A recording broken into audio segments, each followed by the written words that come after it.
Hello everyone, welcome back to a online solution. आइए हम लोग पढ़ते हैं आज क्लास 10 का, बिहार बोर्ड का क्लास 10 का नॉन हिंदी। और हमारा आज की जो क्लास होने वाली है जस्ट लाइक एक मैराथन क्लास, महा मैराथन बोले इसको। यानी कि आज इस क्लास में हम लोग नॉन हिंदी का गदखंड पढ़ने वाले। गदखंड क्या, पूरा गदखंड पढ़ने वाले। गदखंड यानी कि जिसमें कविता नहीं आता उसको गदखंड बोलते हैं। और पदखंड फिर किसी और दिन मैं लाऊंगा, तो आपका पूरा इस तरह से नॉन हिंदी रिवीजन हो जाएगा, ठीक है ना। तो ये वीडियो ओनली फॉर यू। अगर आप यहाँ पे आए वीडियो देखने के लिए तो वीडियो को पूरी तरीके से देखिए। एक वीडियो में ये चैप्टर जो पूरा रिवीजन हो जाएगा और अच्छे तरीके से रिवीजन हो जाएगा, ठीक है ना।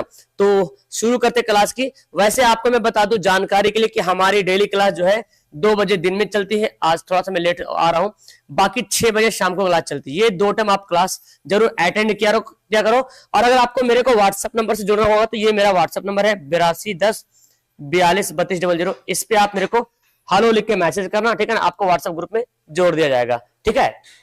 आवाज मेरी सबके पास जा रही है? चलिए, गुड आफ्टरनून, गुड आफ्टरनून। शुरू करते क्लास को। बहुत सारे बच्चे यहाँ पे मौजूद है। साजिद, इमरान, आफिया, जिक्रुल्लाह, परवेज, फरजाना, असद, सानिया, आफरीन, सबको गुड आफ्टरनून। शुरू करते क्लास को। क्योंकि बहुत सारा सवाल आपको आज की क्लास देखने को मिलेगा, इसलिए मैंने बोला महा मैराथन क्लास। तो दिल को थाम के, कमर को कस के बैठ जाइए और तैयार हो जाइए अपने सवाल का जवाब देने के लिए। आज पता चलेगा कि आप कितने तैयारी किए हैं। अगर कम है तो रिवीजन हो जाएगा। ओके, चलिए। तो हमारा जो सवाल शुरू होगा, सबसे पहले चैप्टर शुरू होगा और वो चैप्टर कौन? ईदगाह से शुरू होने वाला। क्योंकि हम लोग पढ़ने वाले गदखंड, और गदखंड में कविता नहीं होता है। कविता वाला सेक्शन को बाद में पढ़ेंगे, ठीक है ना। तो फटाफट सवाल का जवाब देना शुरू कर दिए सभी लोग। चलिए, सबसे पहला सवाल यहाँ पे ये आता है कि ईदगाह कहानी किसकी परिस्थितियों पर मार्मिक ढंग से टिप्पणी करती है? किसके बारे में बताती है ईदगाह कहानी? युवावस्था की परिस्थितियों पर, लड़कपन की परिस्थितियों पर, बचपन की परिस्थितियों पर, या बुढ़ापे की परिस्थितियों पर। तो आपने पढ़ा ईदगाह कहानी में जो एक हामिद नाम का बच्चा रहता है, हामिद। और वो हामिद जो बच्चा रहता है वही बच्चा जो है ना बड़े बड़े जैसे सोच पैदा करता अपने आप में। तो बोलता कि बचपन की परिस्थितियों पर जो है ये मार्मिक ढंग से, मतलब एकदम नरम तरीके से, जिसमें आंसू आ जाए कहानी पढ़ने पे, वैसा टिप्पणी करती है, ठीक है ना। चलिए, अगला सवाल देखिए। सवाल क्या बोलता है? ईदगाह शीर्षक कहानी के लेखक कौन है? बहुत इंपोर्टेंट सवाल है कि ईदगाह कहानी के अगर आपसे लेखक के बारे में पूछा जाएगा कौन होगा? फणीश्वर नाथ रेणु, अयोध्या प्रसाद सिंह और रामधारी सिद्धिनकर, प्रेमचंद। तो प्रेमचंद आपका बिल्कुल करेक्ट आंसर होगा। प्रेमचंद जो है ईदगाह कहानी के लिखने वाले हैं। एक बार सभी बच्चे वीडियो को लाइक कर दीजिएगा, ताकि हम जो पढ़ा रहे, ताकि आप के लाइक से मेरे को एक अलग से एनर्जी मिल सके और बहुत बड़ा वाला मोटिवेशन मिल सके। तो एक बार लाइक जरूर कीजिएगा। बोलता है क्या? देखिए यहाँ पे छोटा करें थोड़ा सा। क्या बोलता है? तुम डरना नहीं अम्मा, तुम डरना नहीं अम्मा, मैं सबसे पहले आऊंगा। किसने बोला ये लाइन? किसने बोला तुम डरना नहीं अम्मा, मैं सबसे पहले आऊंगा? ये लाइन किसने बोला? तो ये बोला था किसने? हामिद ने अपने दादी आमिना से बोला था, ठीक है ना। नेक्स्ट, गांव पहुंचकर बच्चों ने क्या किया? जब बच्चे लोग गांव पहुंच गए ईदगाह से, नमाज पढ़ करके, ईद पढ़ करके, तो बच्चों ने क्या किया? नाच किया, गाना किया, झगड़ा किया, अपने अपने खिलौने से खेला। तो जाहिर सी बात क्या होगा? अपने अपने खिलौनों से खेला, ठीक है। देखिए कहानी ना बड़ा आसान है। कहानी को अगर एक बार पढ़ते तो यूं सबको आप बना दीजिएगा। ओके, बोलता है हामिद के पिता की मृत्यु कैसे हो गई थी? तो याद कीजिएगा, हामिद के पिता की मृत्यु हैजा के कारण हो गए थे ना। हैजा बीमारी की वजह से हामिद के पिता की मृत्यु हो गई थी। बोलता है मोहसिन के पास कितने पैसे हैं? बहुत इंपोर्टेंट सवाल। मोहसिन के पास कितने पैसे हैं? मोहसिन के पास कितने पैसे? 15 पैसे, 20 पैसे, 10 पैसे या 25 पैसे? क्या होगा? मोहसिन के पास बोलेंगे 15 पैसे। सबसे ज्यादा पैसा मोहसिन के पास ही था, है ना। 15 पैसा। सबसे ज्यादा पैसा किसके पास था? मोहसिन के पास ही सबसे ज्यादा पैसा था।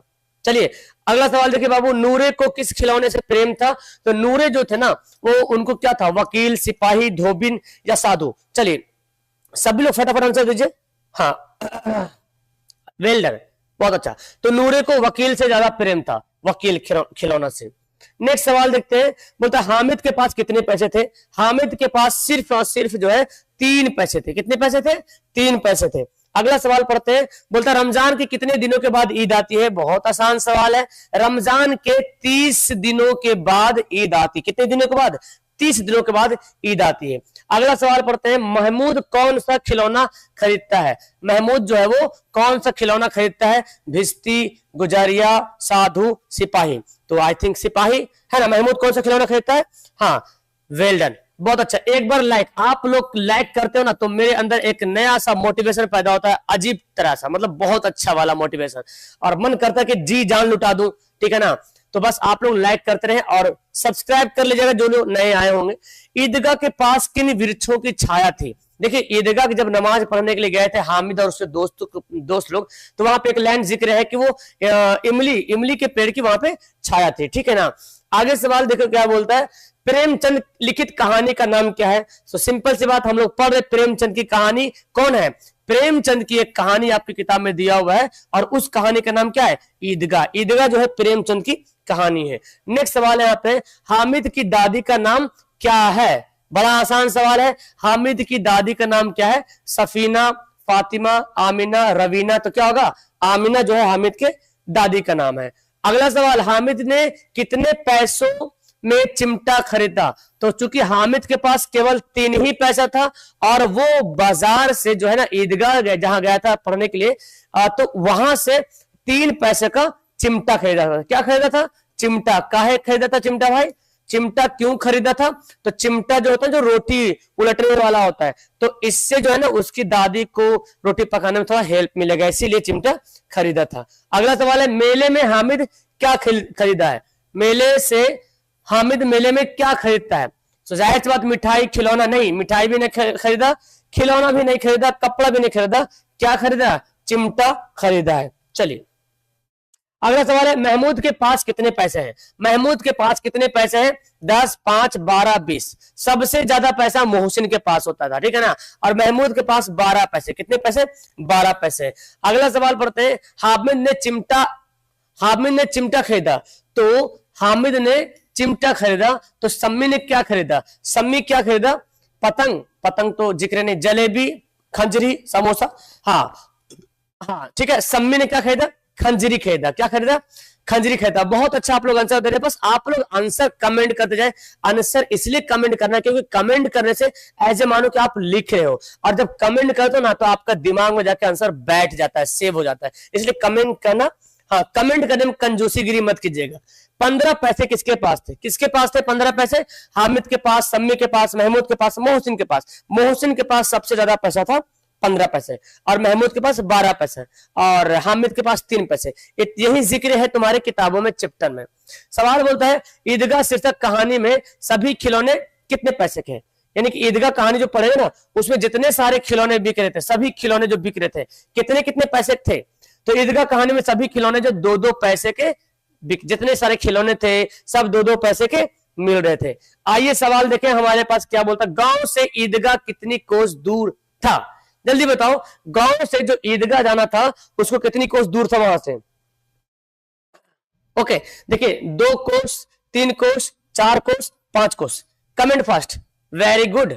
हाँ, सबका आंसर आ गया, बहुत अच्छा बहुत अच्छा। असद, मिनहाज, जिक्रुल्लाह। तो अभी हमारा पहला चैप्टर का लगभग सवाल, इंपोर्टेंट सवाल जो एग्जाम में आएगा, मैंने आपको करा दिया। इतना आप देख लिया, आपके एग्जाम में छपने वाला, इससे बहुत ज्यादा सवाल आपको देखने को मिलेगा, बहुत ज्यादा सवाल, ठीक है ना। हाँ चलिए, बहुत अच्छा। 3 कोस है ना, वेरी गुड। 3 कोस, 2 कोस नहीं, 3 कोस दूर था। तो ये हमारा हामिद से हो गया। और कुछ सवाल यहाँ पे, हामिद के दोस्तों का नाम क्या था? देखिए हामिद के दोस्तों का नाम की अगर बात करें तो महमूद, नूरे, मोहसिन, सभी। तो हामिद के दोस्तों का नाम महमूद भी था और नूरे भी था, मोहसिन के था, और एक सम्मी भी था ना, सम्मी भी था, यानी कि ये सभी इसका आंसर हो जाएगा। बोलता कौन सी कहानी वंचित बच्चों की परिस्थितियों पर मार्मिक ढंग से टिप्पणी करती है? इनमें से कौन सी कहानी है जो वंचित बच्चा रहता ना उस पर टिप्पणी करता है? टिप्पणी यानी कि कमेंट करता है, यानी कि आपके किताब में जो बना हुआ है तो वो आपको कौन मिलेगा? ईदगाह मिलेगा, क्योंकि ईदगाह में गरीब बच्चा के बारे में बताता है, एकदम बहुत मासूमियत से इसके बारे में कहानी पेश करता है। कौन? प्रेमचंद। अगला आता है हमारे पास बाल गोविंद भगत। बाल गोविंद भगत के बारे में पढ़ते हैं। बाल गोविंद भगत जो एक गिरहस्थ थे, लेकिन लोग उसको साधु बोलते थे, बहुत सच्चा आदमी थे, साधु जैसा वेशभूषा बना के रहते थे। इनके बारे में पूरी बातें पढ़ने वाले हैं। चलिए आगे बोलता है, सबसे पहले सवाल इसका, जब जाड़ा आता था तो बाल गोविंद भगत क्या ओढ़े रहते थे? जाड़ा के दिन आता था ना तो बाल गोविंद भगत क्या, उजली कमली, हरी कमली, नीली कमली, काली कमली। तो क्या होगा? काली कमली ओढ़े रहते थे। अगला सवाल देख लीजिए आप, गर्मियों में किनकी संझा उमस भरी शाम को भी शीतल कर देती थी। किनकी संझा, शाम गर्मियों में किनकी संझा उमस भरी शाम को भी शीतल कर देती थी। बाल गोविंद भगत की, भिखारी की, महात्मा के, पुजारी की। क्या होगा? बाल गोविंद भगत। यानी कि बाल गोविंद भगत इस तरह गाते थे ना, तो जितनों भी गर्मी लगता था ना, तो लोग को गर्मी महसूस नहीं होता था, शीतल मतलब महसूस होता था। ठीक है ना, ये हो गया। अगला है यहाँ पे, बाल गोविंद भगत पुत्र की मृत्यु के बाद पतहू को रोने के बदले क्या कहा। देखिए, जब बाल गोविंद भगत के पुत्र, बाल गोविंद भगत के एक ही बेटा था, और जब उसकी मृत्यु हो गई थी तो रोने के लिए नहीं बोला था, उसको बोला था क्या? उत्साह मनाने के लिए। क्या बोला? कि भाई रो मत, उत्साह मनाओ। क्यों? क्योंकि आत्मा परमात्मा से जाके मिल गया है, असल जिंदगी तो वही है मरने के बाद। ये बाल गोविंद भगत बोलते हैं अपने पतहू से। आगे बोलते हैं, पुत्र की मृत्यु होने पर बाल गोविंद भगत क्या कर रहे थे। और सबसे ज्यादा अमेजिंग बात है कि बाल गोविंद भगत के जब बेटा की मृत्यु हो गई थी तो ये रो नहीं रहे थे, बल्कि जो गाते थे, इनका जो दिनचर्या था गाने का, है ना, तो इनको उस दिन गाने का जो उमंग होता ना, बहुत ज्यादा जोर था, बहुत ज्यादा मतलब बहुत चरम स्थल पे था कि बहुत अच्छे से गा रहे थे, बहुत ज्यादा गा रहे थे। ऐसा तो मतलब ये क्या कर रहे थे? गा रहे थे, रो नहीं रहे थे बल्कि गा रहे थे। बल्कि बाल गोविंद भगत के पतहू को किसके साथ भेज दिया? तो बाल गोविंद भगत के जो पतहू थे ना, वो चाहते थे कि हम इसके पास रह जाए, लेकिन बाल गोविंद भगत बोला नहीं, आपको जाना पड़ेगा, है ना। तो उनके भाई आया था ना, तो भाई के साथ ही उनको भेज दिया, भाई के साथ उनको भेज दिया। आगे बोलते हैं क्या, बाल गोविंद भगत किसे साहब मानते थे? तो एक ही साहब थे, उनको बहुत मतलब समझो वो भक्त थे उनका, और वो कौन थे? कबीर। कबीर को साहब मानते थे। ऐसा साहब मानते थे कि इसके खेत में जो भी अनाज उगता था वो सब सबसे पहले साहब के दरबार में ले जाते थे, और वहां जो प्रसाद मिलता था वही घर लाते थे। बहुत ज्यादा ईमानदार व्यक्ति थे बाल गोविंद भगत साहब। बोलता बाल गोविंद भगत की प्रभातियां कब शुरू होती थी, यानी कि गाने वाने का, है ना, प्रभातियां कब शुरू होती थी? देखिए बोला गया बाल गोविंद भगत की प्रभातियां कब शुरू होती थी? अगहन में, कार्तिक में, पूस में या माघ में? क्या होगा? कार्तिक इसका बिल्कुल सही आंसर हो जाएगा, है ना। चलिए आगे बढ़े ना। हाँ, कार्तिक में। ओके, कार्तिक। नेक्स्ट सवाल पढ़ते हैं। अगला सवाल देखो, बेटे के क्रियाक्रम के बाद बाल गोविंद भगत पतहू को कहां भेजे, है ना। जब बेटे की क्रियाक्रम हो गया, उनको क्या बोलते हैं, उनको जो है आग दे दिया गया, जला दिया गया, तो बाल गोविंद भगत पतहू को कहां भेज दिए? नानी के घर नहीं, मायके, मतलब अम्मी अपने माँ के घर, बोलते हैं मायके, है ना, मायके, माँ के घर। बोलते क्या कि बेटे की मृत्यु के बाद बाल गोविंद भगत ने आग किससे दिलाई? तो याद है, जब उनके बेटे की मृत्यु हो गई थी तो आग किसी और से नहीं, खुद से नहीं, बल्कि उनकी जो पतहू थी, यानी कि उनके बेटा के जो बीवी थी ना, उन्हीं से आग दिलाई थी। ठीक है बाबू, एकदम ऐसे सवाल पूछेगा एग्जाम में, घबराइएगा नहीं। हिंदी में आपको 95 प्लस नंबर लाना है, 95, इसको तुम दिमाग में बैठा लो, 95 प्लस नंबर लाना है हिंदी में। थोड़ा सा पढ़ लीजिए, चैलेंज के साथ बोलो 90 प्लस नहीं आ रहा तो आप आके कमेंट करके बोलिएगा, लेकिन आपको बस शर्त है कि आपको पढ़ना पड़ेगा थोड़ा सा। बोला गया बाल गोविंद भगत सिर पर क्या पहनते थे? तो बाल गोविंद भगत इतना बड़ा भक्त थे कि कबीर पंथ के, कबीर दास के इतना बड़ा पंथ कि कबीर पंथी की सी कनपट्टी पहने रहते थे। ठीक है, बोलता है क्या, बाल गोविंद भगत कैसी रचना है? ये कैसी रचना है? शब्द चित्र है, रेखा चित्र है, रिपोर्टाज है या नाटक है? तो ये जो है रेखा चित्र है। क्या भाई, बाल गोविंद भगत जो एक रेखा चित्र है। राम वृक्ष बेनीपुरी ना, इसके लिखने वाले राम वृक्ष बेनीपुरी। शायद इसमें और सवाल होगा, आगे सवाल होगा। देखिए यहाँ पे थोड़ा सा आगे पीछे करना पड़ा ना। देखिए सवाल क्या बोलता है कि बाल गोविंद भगत अपने खेत की पैदावार भेंट के रूप में कहां बेचते थे? यानी कि इसका खेत में जो भी पैदा होता था, जो भी अनाज उगता था, उसको कहां भेजते थे? कबीर पंथी मठ में। कहा? कबीर पंथी मठ में भेज देते थे। आगे सवाल बोलता है बाल गोविंद भगत की प्रभातियां जो है ना, प्रभातियां कार्तिक से शुरू होता था और किस महीने तक चलता था? है ना, चैत, वैशाख, खेमा, फागुन। तो कार्तिक से शुरू होता था और फागुन तक चलता था। कहां तक? हाँ, फागुन तक चलता। कार्तिक से शुरू होता था, फागुन तक चलता था। ठीक है, चलिए आगे सवाल देख ले। सवाल बोलता है रामवृक्ष बेनीपुरी द्वारा लिखित पाठ कौन सा है? यानी कि आपके चैप्टर में जो रामवृक्ष बेनीपुरी जो लिखा है वो रेखा चित्र है, उसका नाम क्या है? बाल गोविंद भगत। ओके, चलिए सवाल पढ़ते हैं। बाल गोविंद भगत की संगीत साधना का उत्कर्ष देखा गया कब? यानी कि सबसे ज्यादा सबसे अच्छा जो गाने लगे, उत्कर्ष देखा गया। कब देखा गया? जब उनके बेटे की मृत्यु हो गई थी, यानी कि बेटे के मृत्यु के दिन ही बहुत ज्यादा अच्छा से और गा रहे थे, ठीक है ना। वैसे तो लोग रोते हैं, लेकिन ये गा रहे थे। चलिए बोलते हैं बाल गंगाधर भगत की पतहू कैसी थी? तो इनकी पतहू बहुत ज्यादा सुशील थी। कैसी थी? एकदम सुशील, सीधी साधी, उसको बोलते हैं सुशील थी। वेरी गुड, बहुत अच्छा आपका आंसर आ रहा। नेक्स्ट सवाल पढ़ते हैं। सवाल क्या बोलता है? बाल गोविंद भगत हर वर्ष कहां जाते थे? हर साल कहां जाते थे? हर साल जाते थे गंगा स्नान करने के लिए। कहां? हाँ, हर वर्ष जाते थे बाल गोविंद भगत गंगा स्नान करने के लिए। चलिए नेक्स्ट सवाल बोलता है क्या? बोला गया गोदी में पियवा चमक उठे सखियां। ये देखो गाते थे, इनका गीत था, गोदी में पियवा चमक उठे सखियां चिहुक उठे ना। ये गाया करते थे बाल गोविंद भगत। तो ये कौन गाते थे? बाल गोविंद भगत गाते थे, ठीक है। चलिए कबीर को साहब मानने वाले पात्र कौन है? कबीर को साहब कौन मानते थे? कौन बोलते थे कबीर को साहब? वो कोई और नहीं बल्कि बाल गोविंद भगत जो है कबीर को साहब बोलते थे। अगला सवाल देखिए, बाल गोविंद भगत का बेटा कैसा था? इसका बेटा जो था ना बहुत ज्यादा सुस्त था। कैसा था? हाँ, सुस्त था, जैसे आप हो लाइक नहीं करते उसी प्रकार सुस्त था। तो आप लोग लाइक करो फटाफट जल्दी से। ओके, नेक्स्ट सवाल है पढ़ते हैं। बाल गोविंद भगत के कितने बेटे हैं? कितने बेटे हैं? तो कहानी में पढ़ेंगे बाल गोविंद भगत के केवल एक ही बेटे थे। कितने बेटे? एक ही बेटे थे। अगला सवाल यहाँ पे देखो क्या बोलता है। अपने बेटे की मरने पर बाल गोविंद भगत ने क्या किया? जब उनके बेटे की मृत्यु हो गई थी तो क्या किया? बोलो। रोने लगे? नहीं। बेहोश हो गए? गाने, हाँ गाने लगे। क्या करने लगे? हाँ गाने लगे। बेटे की मृत्यु पर उन्होंने वो गाने लगे। बोलते क्या लोगों ने किसे नहाने धोने से मना किया? आराम करने को कहा। जब उनके बेटे की मृत्यु हो गई थी ना, हाँ उसके बाद लोगों उसको बोला कि आप मत नहाइए, नहाइएगा तो तबियत खराब हो जाएगा, आराम कीजिए। किसने बोला था? किसको बोला था? बाल गोविंद भगत को बोला गया था। बाल गोविंद भगत की उम्र क्या थी? देखिए एक एक पॉइंट है हिंदी में, अभी तो मैं ये करा दे रहा हूं, ये इंपोर्टेंट पॉइंट है। हो सकता है कि इससे भी ज्यादा किताब के बीचों बीच से सवाल दे सकता आपको। तो जो मैं जहां तक मेरे को लग रहा कि ये आपके लिए इंपोर्टेंट है वो आपको मैं करवा दे रहा हूं। एकदम ध्यान से पूरा कंसंट्रेशन के साथ समझिए और रट लीजिए, इसको याद कर लीजिए। याद क्या होगा? इसको एक दो बार पढ़ेंगे तो याद ही हो जाएगा। बाल गोविंद भगत की उम्र कितनी थी? तो किताब में आता है कि 60 से ऊपर जो है इनकी उम्र थी, 60 से ऊपर। चलिए बहुत अच्छा, तो हम लोग यहाँ पे दूसरा चैप्टर भी समाप्त कर लिए ना, दूसरा चैप्टर भी समाप्त कर ले। Very good.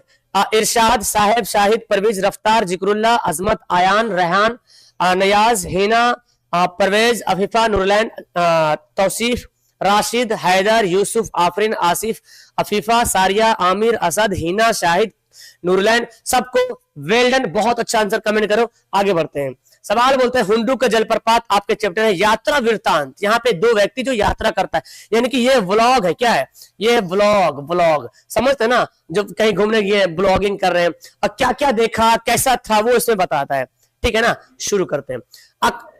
अबरख और कोयला खाद्यान्नों का वर्णन किसमें है? किस चैप्टर में अबरख के बारे में बताया गया, कोयला के बारे में बताया गया? तो झारखंड, और झारखंड में है क्या? हुंडरू का जलप्रपात झारखंड में है ना, तो ऑप्शन क्या हो जाएगा? ए हो जाएगा। सवाल पढ़ते हैं। सुवर्ण रेखा नदी रांची, धनबाद और सिंहभूम और बालासोर से होते कहां जाती है? सुवर्ण रेखा नदी जो है ना झारखंड में है, तो वो रांची, धनबाद, सिंहभूम, बालासोर जिलों से होते हुए बंगाल की खाड़ी में जाके गिर जाती है। तो आपसे पूछा जाएगा सुवर्ण रेखा नदी कहां गिरती है? तो बंगाल के खाड़ी में गिरती है, ठीक है ना। चलिए आगे सवाल है। दानी दान करता है तो कितना गुमान करता है ना। बोलता दानी कोई दान करता है, कितना गुमान करता है कि हमने इतना पैसा दे दिया, इतना लुटा दिया। लेकिन बोलता है पर युग युग से ना जाने कितना पानी या पहाड़ दान करा, कितना पानी, कई वर्षों से पानी गिरते आ रहा, गिरते 24 घंटा गिर रहा, लेकिन इसको कोई गुमान नहीं, कोई अभिमान नहीं है, कोई घमंड नहीं है। किस चैप्टर में बोला गया भाई? तो ये बोला गया हुंडू का जलप्रपात वाला चैप्टर में बोला गया, ठीक है ना। सवाल क्या है? हुंडू का जलप्रपात शीर्षक, हुंडरू का जलप्रपात शीर्षक पाठ की साहित्य कौन सी विधा है? इसको विधा आपसे पूछा जाएगा, इसकी विधा क्या है? तो इसकी विधा क्या हो जाएगा? यात्रा वृत्तांत, यानी कि हाँ जिसको व्लॉग बोलते हैं ना वही समझो हिंदी में यात्रा वृत्तांत हो गया। नेक्स्ट है पुरुलिया रोड से हुंडू जलप्रपात की दूरी क्या है? ठीक है, देखिए बताइए पुरुलिया रोड से हुंडू की दूरी कितनी है? ओके चलिए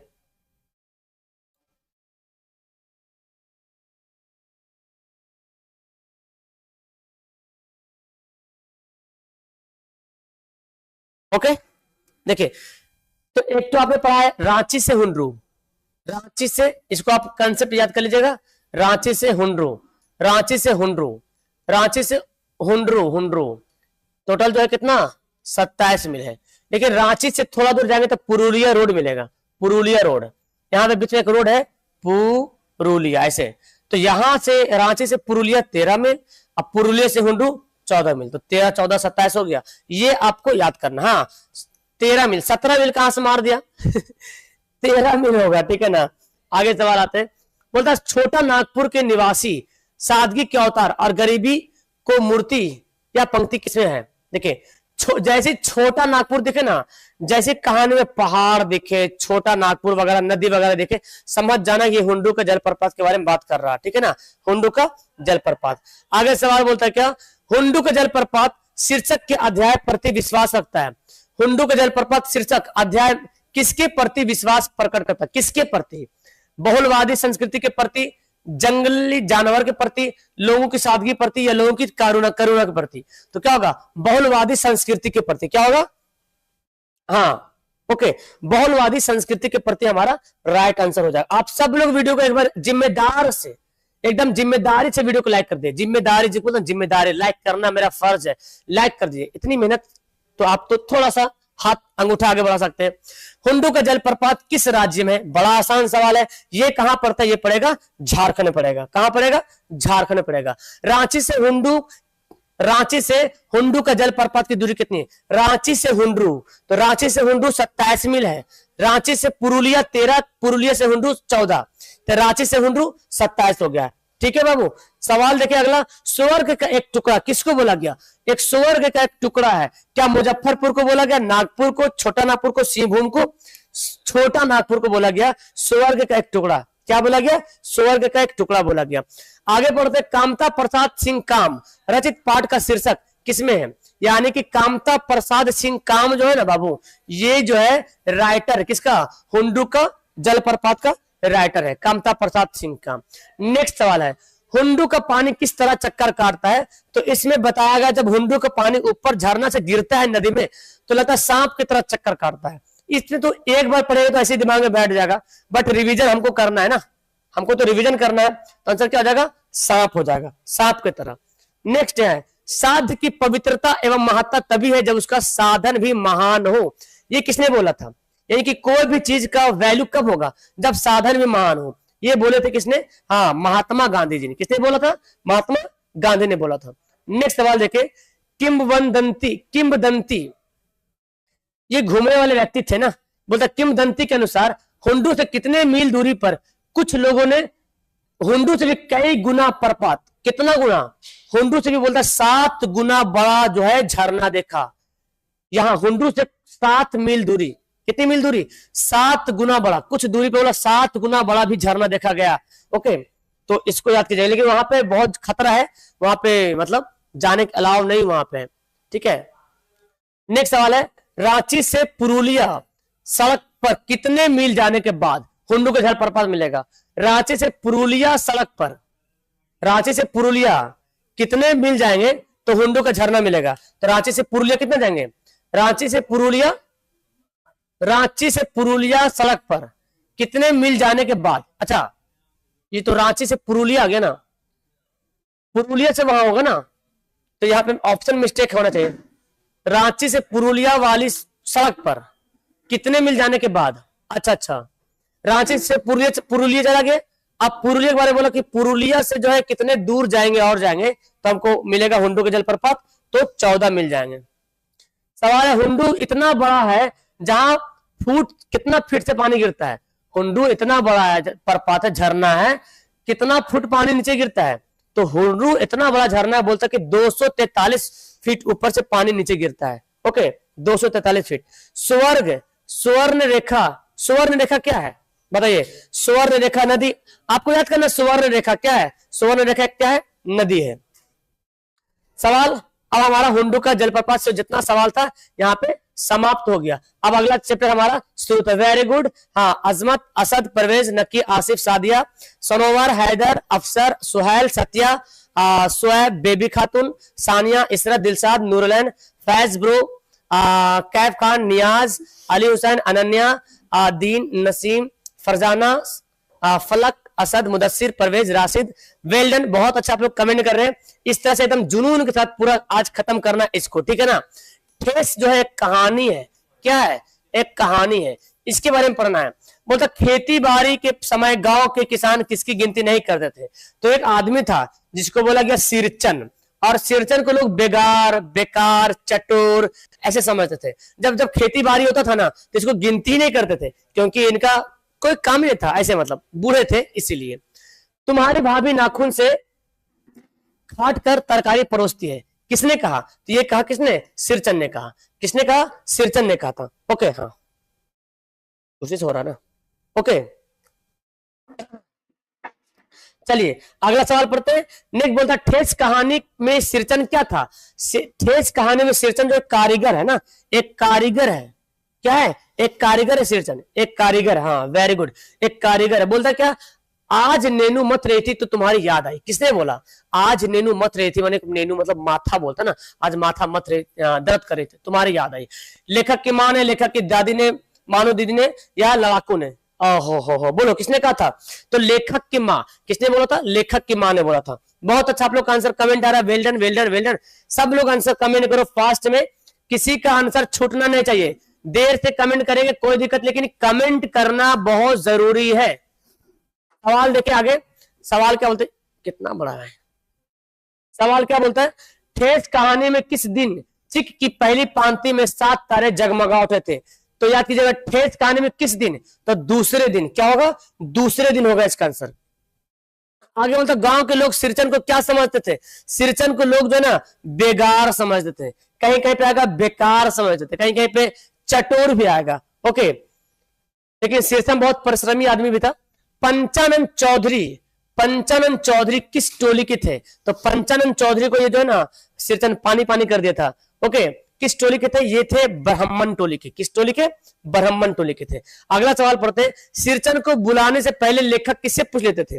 सिरचन को बुलाने से पहले लेखक जो है ना अपनी मां से पहले रिक्वेस्ट, क्या बोलते हैं, हाँ इजाजत ले लेते थे, पूछ लेते थे, तब सिरचन को बुलाते थे। गांव के किसान सिरचन को क्या समझते थे, लीजिए, गांव के किसान सिरचन को चटोर समझते थे। कभी चटोर आएगा, कभी बेगार आएगा। Okay very good.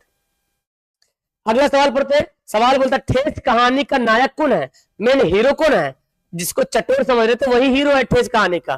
कौन, सिरचन। सिरचन ही मेन हीरो है, नायक है। दूसरे दिन किसकी पहली पंक्ति में 7 तारे जगमगा उठे थे। तो पढ़े थे ना चिक की, यही था ना चिक। चिक बोलते शायद वो मीट क्या बोलते हैं, चिकन वगैरह बनाता है उसको चिक बोलता है शायद, मेरे ख्याल से। मटन वाला जो बनाता है ना उसको चिक बोलता है, चिक चिक चिक। पता नहीं यहाँ पे क्या है, शायद हम तो ऐसे ही जानते हैं, हो सकता है इसमें कुछ और बोलता होगा। मंजली भाभी सिरचन के सूप में क्या फेंक कर चली गई, गुस्सा होकर चली गई है ना, ऐसे फेंक कर। कहानी पढ़ोगे बड़ा मजा आएगा। तो बूंदिया, क्या बोलेंगे, बूंदिया बोलेंगे। ये सब कहानी थोड़ा एक बार आपको खुद से पढ़ने का है तो मजा आएगा, और यहाँ पे आपको रिवीजन करने का है। कविता नहीं है, लेकिन झांसी की रानी एक कविता है, करमवीर भी कविता है, बच्चे की दुआ भी कविता है। ठेस कविता नहीं, ये क्या है, ठेस जो है वो क्या है, कहानी है। ठेस क्या है बाबू, कहानी है। सवाल पढ़ते हैं आगे। बोलता मिथिलांचल की लोक संस्कृति का प्रभावी वर्णन किसमें है। मिथिलांचल किधर पड़ता है, मधुबनी साइड है ना, मिथिलांचल एरिया, उधर मैथिली हिंदी बोलते लोग। तो उसी के संस्कृति को उजागर किया गया इस कहानी में। किसमें, ठेस कहानी में। मिथिलांचल के बारे में बताया, मिथिलांचल की संस्कृति के बारे में बताया गया। ठेस कहानी में कहां की लोक संस्कृति का प्रभावी वर्णन है। देखिए वही बात है, ठेस कहानी में उसी सवाल को उलट दिया है। ठेस कहानी में कहां की संस्कृति, लोक संस्कृति का प्रभावी वर्णन है, तो मिथिलांचल का। ओके, सवाल है सिरचन ने किसे बेपानी कर दिया। हाँ बेपानी बोले या पानी पानी बोले, पंचानन चौधरी के छोटे लड़के को, पंचानन चौधरी के छोटे लड़के को बेपानी कर दिया। ठीक है चलिए, थकना नहीं, रुकना नहीं, चलना है तो बस चलना है। सिरचन को घी के दाढ़ी यानी कि खखोरन के साथ क्या पसंद था, तो चूड़ा। चूड़ा ना, हाँ चूड़ा ज्यादा पसंद था, घी के साथ कुछ चूड़ा बहुत ज्यादा पसंद। घी के दाढ़ी बोलते ना वो जैसे जो ने लग जाता है डेगची वगैरह में खाते, कभी दूध वगैरह खाते हैं तो डेगची में सट जाता है, उसको खखोर खखोर के खाते हैं तो बड़ा मजा आता है, उसके बारे में बोला जा रहा है यहाँ पे, खखोरन बोला गया। नेक्स्ट बोलते हैं सिरचन जाति का क्या था। सिरचन जाति का कारीगर था, अच्छा कारीगर था, बहुत अच्छा कारीगर था, है ना, लेकिन फिर भी लोग इसको चटोर समझते थे। सिरचन को लोग क्या समझते थे, देखिए सिरचन को लोग बेईमान नहीं, बहादुर नहीं, नेता नहीं, बल्कि चटोर समझते थे। चलिए आगे सवाल क्या होता है, ठेस कहानी का पात्र कौन है? पात्र मतलब मेन हीरो कौन है, मेन नायक कौन है, किसके इर्द गिर्द पूरी कहानी चक्कर काटती है, तो वो कौन है? सिरचन है। चलिए ओके, सिरचन हो गया। आगे आते भाई, ठेस कहानी शीर्षक, ठेस शीर्षक कहानी में माँ किस कार्य में व्यस्त थी? तो माँ जो है क्या कर रही थी उस कहानी में? पकवान बना रही थी, मतलब खाना वाना बना रही थी। पकवान बनाने में माँ जो बिजी थी। मानू स्टेशन पर सिरचन को किस चीज का दाम देने लगी थी? तो इसमें थोड़ा सा लड़ाई झगड़ा हो जाता है, सिरचन से थोड़ा सा बाता बाती हो जाता है मानू दीदी से, तो गुस्सा हो जाती है, तो उसको बोलता है क्या, हाँ मोहर छाप वाली धोती का जो ना वो पैसा दाम देने लगती है सिरचन को। चलिए तो हमारे यहाँ पे 4 चैप्टर खत्म हो गया। बहुत अच्छा, बहुत अच्छा। आप लोग कमेंट करें और आप लोग का आंसर माशाल्लाह क्या आंसर आ रहा। ओके, ड्रीम, जुनैद, अर्जुन, हेना, शाहिद, सबका बहुत अच्छा आंसर आ रहा। निया बिहार, नया बिहार है, शोएब, कनीजा, फातिमा, अजीज रहमान, आयान, सारिया, अंजुम, दीन की बातें, शम्मा, आसिफ, हैदर अली, अजमत, राशिद, नकी, याम, तारा, यास्मीन, कृष्णा कुमार। चलिए बहुत अच्छा, इस तरह से अगला चैप्टर खत्म करेंगे हम लोग। अशोक का शस्त्र, बहुत ही मजेदार का चैप्टर है। अशोक के बारे में बताएगा मारधाड़, इसमें शांति बताया गया कि हमको अहिंसा नहीं, हिंसा नहीं, बल्कि अहिंसा के रास्ते को फॉलो करना है। आइए तो अशोक का शस्त्र त्याग शीर्षक पाठ में किसने कहा, जब तक मैं, देखिए जब तक मैं अपने पिता का बदला नहीं लेती, क्या बोला, नहीं बोला गया, जब तक मेरे शरीर में प्राण है, जब तक मेरे शरीर में प्राण है, मैं अहिंसा, मेरा अहिंसा ही मेरा धर्म रहेगा। तो अशोक जो है ना लड़ाई झगड़ा छोड़ दिया था, हिंसा बोला अब हिंसा नहीं करेंगे भाई, अब अहिंसा करेंगे, मतलब शांति का पाठ पढ़ाएंगे सबको। तो किसने कहा था? हाँ भाई अशोक ने कहा था, सम्राट अशोक ने कहा था कि जब तक मेरे शरीर में प्राण है, जान है, क्योंकि ये त्याग दिया था। ओके, तो अशोक ने बोला था। आगे बढ़ते हैं, अशोक और सभी सरदार कैसे वस्त्र पहने हुए थे? तो अशोक और उसके सभी सरदार जो है ना बौद्ध धर्म को एक्सेप्ट कर देते, बौद्ध, बुद्ध धर्म जिसको बोलते, बुद्ध मजहब, उसको स्वीकार कर लेते। और बुद्ध मजहब में देखोगे आप लोग पीला पीला कपड़ा पहनते हैं, तो कैसे कपड़ा पहने हुए थे? पीला रंग का कपड़ा पहने हुए थे। आइए पढ़ते आगे, शस्त्र त्याग के बाद अशोक ने कौन सा धर्म अपनाया? देखिए जब शस्त्र त्याग दिया, यानी कि अपना तलवार फेंक दिया, छोड़ दिया, त्याग दिया, तो वो जो है कौन धर्म? बौद्ध धर्म अपनाया गया, बौद्ध धर्म को अपनाया गया। बोला कि तिब्बत में बौद्ध धर्म का प्रचार प्रसार किसने किया था? ये चैप्टर में थोड़ा सा आपको जो थोड़ा नाम है ना हार्ड सा, उसको थोड़ा ध्यान में रखना पड़ेगा। तिब्बत में, तिब्बत जो कि चाइना में पड़ता है, बौद्ध धर्म का प्रचार प्रसार किसने किया था? तो अतीश दीपंकर। किसने किया था? अतीश दीपंकर। अब देखो ऐसा एक ही नाम है और कोई दूसरा नाम नहीं है, तो इसको आप ध्यान में रखिएगा। बोला गया कि अशोक का शस्त्र त्याग शीर्षक एकांकी में किसके महत्व पर प्रकाश डाला गया है? किसके महत्व पे? तो बोला गया हिंसा के महत्व पे नहीं, बल्कि अहिंसा के महत्व पे, है ना। अहिंसा मतलब हिंसा नहीं करना है, लड़ाई झगड़ा नहीं करना है, फसाद नहीं फैलाना है, उसके बारे में बोला गया है। बोला जाता है 4 साल से युद्ध के बाद भी कौन जीता नहीं गया? 4 साल तक युद्ध होता, 4 साल, फिर भी जो है ना कलिंग जो है जीता नहीं गया था। चले आगे बोलते हैं कि अशोक का शस्त्र त्याग के लेखक कौन है? बहुत अच्छा, अशोक का शस्त्र त्याग है ना, उसके लिखने वाले कौन है? शंकर शैलेंद्र, फणीश्वर नाथ रेणु, वंशीधर श्रीवास्तव, कामता प्रसाद सिंह काम। तो वंशीधर श्रीवास्तव होगा करेक्ट आंसर, ठीक है जी। हाँ वंशीधर श्रीवास्तव। ओके चलिए ध्यान से, अभी तो आगाज हुआ है, अभी तो अंजाम बाकी है, ठीक है, अभी अंजाम बाकी है, अभी तो ट्रेलर चल रहा है। कलिंग महाराज की कन्या का क्या नाम था? तो कलिंग महाराज की कन्या का नाम क्या था? पद्मा। क्या नाम था? पद्मा जो है कलिंग महाराज की कन्या का नाम था। फेंक कर चलाए जाने वाले हथियार को क्या कहते हैं? जो फेंक के चलाते, ऐसे जो फेंक के चलाते ना, अस्त्र शस्त्र, बोलिए। हाँ ओके हाँ, तो इसका आंसर दीजिए। Very good. देखिए अशोक के पास जो तलवार था ना, तो तलवार फेंक के नहीं चलाते, तलवार पकड़ के चलाते, उसको अस्त्र बोलते, शस्त्र बोलते, शस्त्र। और अस्त्र छोटा सा छुरी टाइप का रहता है, चाकू, उसको सिर्फ फेंक के मारते ना, तो उसको क्या बोलते? अस्त्र बोलेंगे। क्या बोलेंगे? अस्त्र बोलेंगे। सवाल है बुद्ध शरण गच्छामि किसने कहा? बुद्ध शरण गच्छामि मतलब कि मैं जो बुद्ध धर्म को स्वीकार करता हूं, बेसिकली यही मतलब होना चाहिए इसका। किसने कहा था? अशोक ने कहा था। ओके, अगला सवाल पढ़ते हैं। बोलता है कि कितने साल के बाद भी कलिंग नहीं जीता गया? कितने साल के बाद भी? तो 4 साल के बाद भी जो है ना कलिंग जो को जीता नहीं गया। स्वयं पकड़ में आना मतलब आत्मसमर्पण करना, सरेंडर करना, है ना। स्वयं पकड़ में आना मतलब आत्मसमर्पण करना। क्या होता है? आत्मसमर्पण करना मतलब अपने आप को कैसे बोलते हैं? सरेंडर करना, वही होता है। मैं स्त्रियों पर शस्त्र नहीं चलाऊंगा। शस्त्र मतलब हथियार, जो तलवार है उसके बारे में बोला गया। किसने कहा? तो अशोक ने कहा था कि हम स्त्रियों पर हथियार तलवार नहीं चलाएंगे। दुर्ग, कलिंग दुर्ग, दुर्ग मतलब दरवाजा। कलिंग जो था ना, महल था ना, उसका जब दरवाजा खुला था तो किसकी सेना बाहर आई थी? तो बोलता कि सिर्फ स्त्रियों की सेना बाहर आई थी, क्योंकि जितने सारे मर्द थे सबको तो मार दिया था, है ना। तो स्त्रियों की सेना बाहर आई थी लास्ट में। जैसे बोलता है मैं स्त्री वध नहीं करूंगा। यह पंक्ति किसने कहा था? मैं स्त्री वध नहीं करूंगा। किसने कहा था?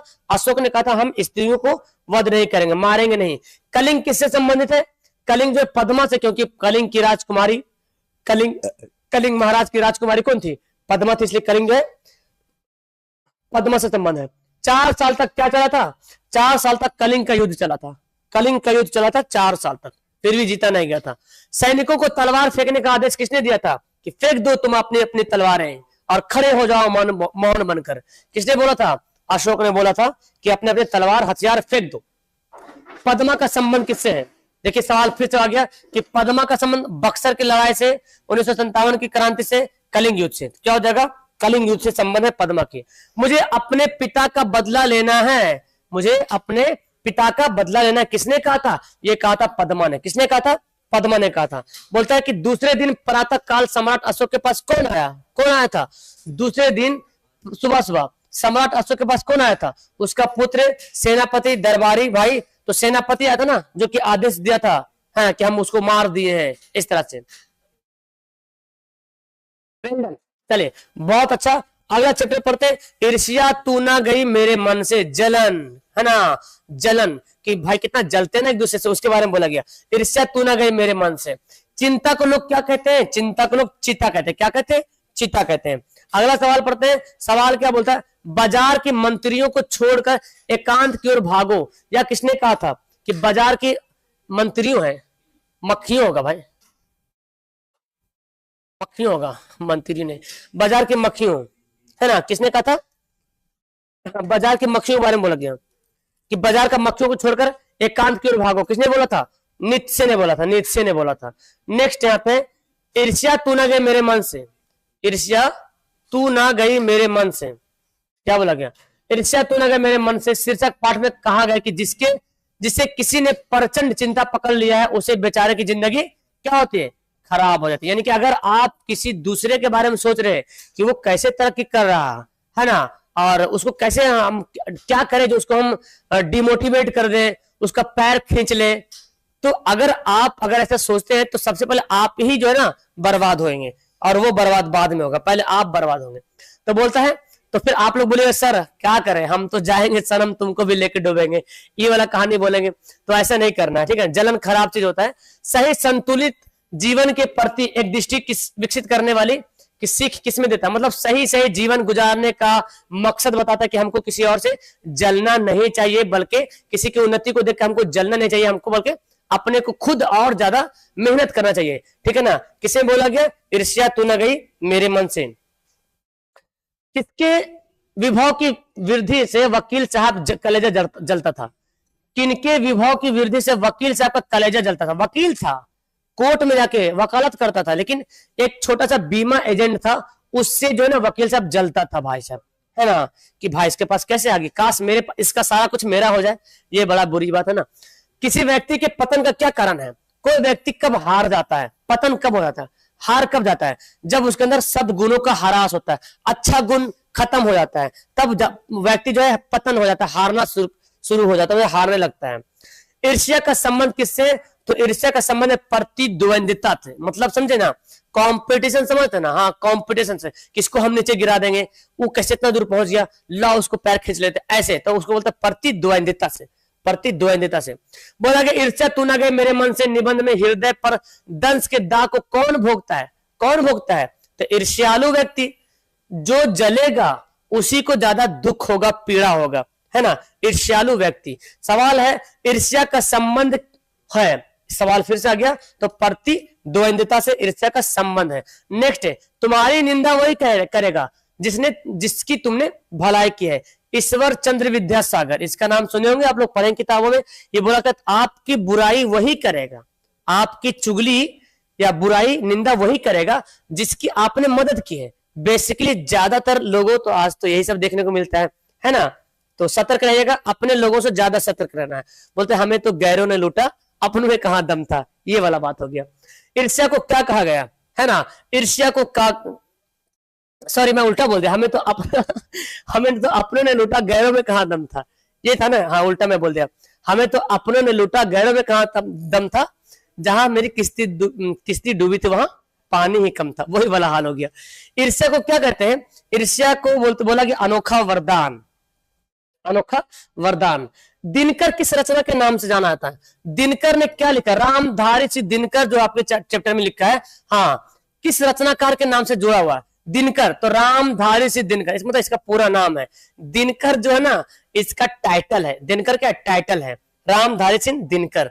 अगला सवाल पढ़ते हैं, नेपोलियन भी स्पर्धा करता था, नेपोलियन बोनापार्ट का नाम सुना आपने, नेपोलियन, वो भी किसी से जलता था, किससे, सीजर से जलता था, सीजर से, है ना। चलिए आगे बढ़ते हैं, हमें नहीं होना चाहिए क्या, हमें ईर्ष्यालु नहीं होना चाहिए, मतलब हमको किसी और से जलन नहीं करना चाहिए, है ना, ईर्ष्यालु नहीं होना चाहिए। आगे बढ़ते, ईर्ष्या तू ना गई मेरे मन से पाठ के लेखक कौन है, तो रामधारी सिंह दिनकर। कौन है बाबू, रामधारी सिंह दिनकर। लेखक के अनुसार निंदा की मां कौन है, बहुत इंपॉर्टेंट सवाल। आज इस वीडियो में जो हिंदी का क्वेश्चन पढ़ा रहे, इसको एक बार, दो बार, तीन बार, सप्ताह में एक बार जरूर वीडियो को देख लेना, कान में सुनने से ज्यादा आपको याद होता है, ओके, और कान में सुनो, खुद से बोलो, मुंह से भी, तो ज्यादा दिमाग में बैठता है। तो लेखक के अनुसार निंदा की मां कौन है, निंदा की मां कौन है, ईर्ष्या जो है निंदा की मां है, और ईर्ष्या की बड़ी बेटी कौन है, बड़ी बेटी कौन है, निंदा है, बड़ी बेटी। आगे बढ़ते हैं, सवाल क्या बोलता है, ईर्ष्या तू ना गई मेरे मन से, वकील साहब के बगल में कौन था, बताओ, वकील साहब के बगल में किसके घर था, वकील साहब के बगल में बीमा एजेंट ना, हाँ वकील साहब के बगल में बीमा एजेंट का घर था, बीमा एजेंट का घर, उसे तो जलता था ना ये वकील साहब। ईर्ष्या सबसे पहले किसे जलाती है, किसको जलाती है, जिसके हृदय में उसका जन्म होता है, सही बात है, जिसके प्रति उसका जन्म होता है, हाँ तो हो गया। ईर्ष्या सबसे पहले किसको जलाती है, जिसके हृदय में उसका जन्म होता है, जिसके प्रति, तो दोनों तो सही लग रहा है ना, दोनों तो सही आंसर हो रहा। ईर्ष्या किसको पहले जलाएगी, लेकिन यहाँ पे थोड़ा सा ऑप्शन पे, जिसके प्रति उसका जन्म होता है, जिसके प्रति, तो दोनों आंसर होता है ना, जिसके हृदय में, जैसे मानते हैं सपोज मैं ईर्ष्या कर रहा हूं, सपोज मैं ईर्ष्या कर रहा हूं, कि आप लोग इतना अच्छा आंसर कैसे कमेंट कर रहे हैं, हम आपसे ईर्ष्या कर रहे हैं, जल रहे हैं, कि आप लोग इतना अच्छा आंसर कैसे कर रहे हैं, आओ इसको हार्ड सवाल देते हैं, ये आंसर अपने ने आंसर कमेंट करेगा सही सही, तो आप, अगर मैं जलन कर रहा हूं तो मेरे को जलाएगी, और जिसके प्रति उसका जन्म होगा, तो मेरे ख्याल से दोनों ऑप्शन सही हो रहा, जिसके प्रति उसका जन्म हो रहा, आपके प्रति जन्म हो रहा, तो ये आंसर दोनों होगा ना, सी होना चाहिए दोनों आंसर, क्योंकि दोनों का सेम अर्थ हो रहा, दोनों का सेम अर्थ हो जा रहा। ठीक है आगे बढ़ते, रामधारी सिंह दिनकर का जन्म कहां होता, अरे भाई ये बिहार के रहने वाले थे, रामधारी सिंह दिनकर जो है वो बिहार के रहने वाले थे कहां के, हाँ चलिए आगे सवाल बोलता है क्या, वकील साहब तो बहुत बड़ा जलनखोर था, है ना, जलनखोर आदमी, बहुत ईर्ष्यालु था, बहुत जलता था। चलिए आगे बढ़ते, निंदा क्या है, निंदा, तो निंदा को बोला गया ईर्ष्या की मां, ईर्ष्या की छोटी बेटी, ईर्ष्या की बड़ी बेटी के नाम, तो सब ये अम्मी, इसकी छोटी बड़ी बेटी, सॉरी ईर्ष्या की बड़ी बेटी। रामधारी सिंह दिनकर द्वारा रचित पाठ, कौन सा पाठ लिखा रामधारी सिंह दिनकर ने, एक बार लाइक कर दीजिए, जितने सारे बच्चे हो लाइक कर दो, और क्या बोलते हैं वो सब्सक्राइब वाला बटन है ना आपके पास, हाँ सब्सक्राइब वाला बटन दबा दीजिएगा, जो सब्सक्राइब नहीं किए होंगे। किसी को नोट्स अगर लेना होगा बाबू, तो आपको मैसेज करना 82 10 42 32 00 पे मैसेज करना होगा, ठीक है, किसी को नोट्स चाहिए तो, किसी को नोट्स चाहिए तो, चाहे वो किसी सब्जेक्ट का होगा। तो ईर्ष्या तू न गई मेरे मन से, दिनकर के लिखने वाले कौन है? रामधारी सिंह दिनकर। ईर्ष्या तू न गई मेरे मन से।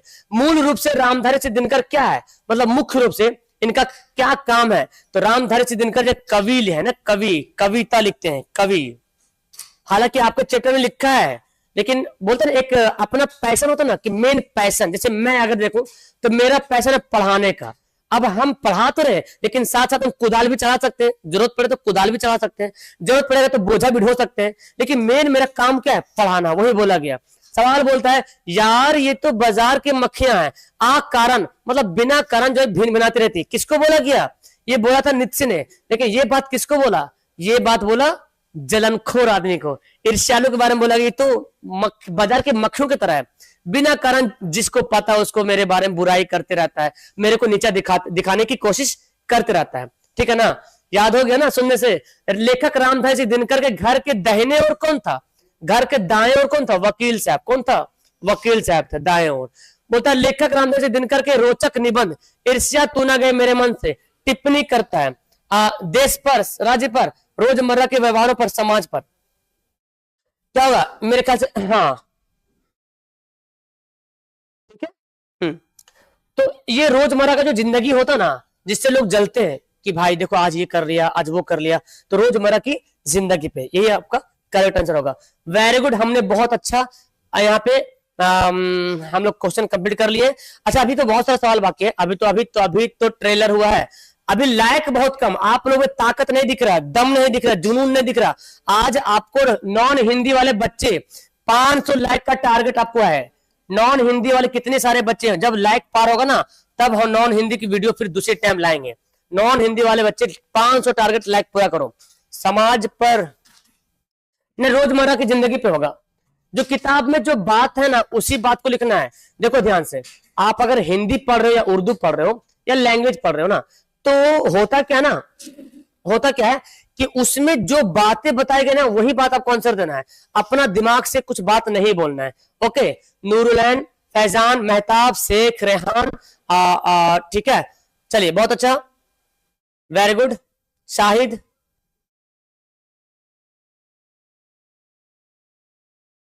एक कौन है भाई? अशफाक सर का भाई, सरफराज भाई, थैंक यू सो मच। ठीक है, चलिए अगला सवाल पढ़ते हैं। ये सवाल आपका यहाँ पे आ गया, विक्रमशिला। ये चैप्टर बहुत ज्यादा इंपॉर्टेंट है, इसको पढ़ना है, समझना है, मतलब कहानी नहीं है, ये वास्तविकता से इसका मतलब है। तो वास्तविकता वाला बात दिमाग से ज्यादा निकल जाता है, कहानी ज्यादा दिमाग में बैठता है ना, वास्तविकता बात ज्यादा निकलता है, इसको ज्यादा गौर कीजिएगा, गौर फरमाइए। यहाँ पे विक्रमशिला, प्राचीन काल में अंग महाजनपद के नाम से कौन फेमस था? तो वो भागलपुर। भागलपुर जो एरिया है ना उसको पहले अंग महाजनपद, पहले महाजनपद के नाम से जाना जाता था स्टेट को। अंग हो गया, वज्जी हो गया, काशी हो गया, बहुत अलग अलग है। तो पढ़िएगा ना इतिहास तो आपको खैर मिलेगा।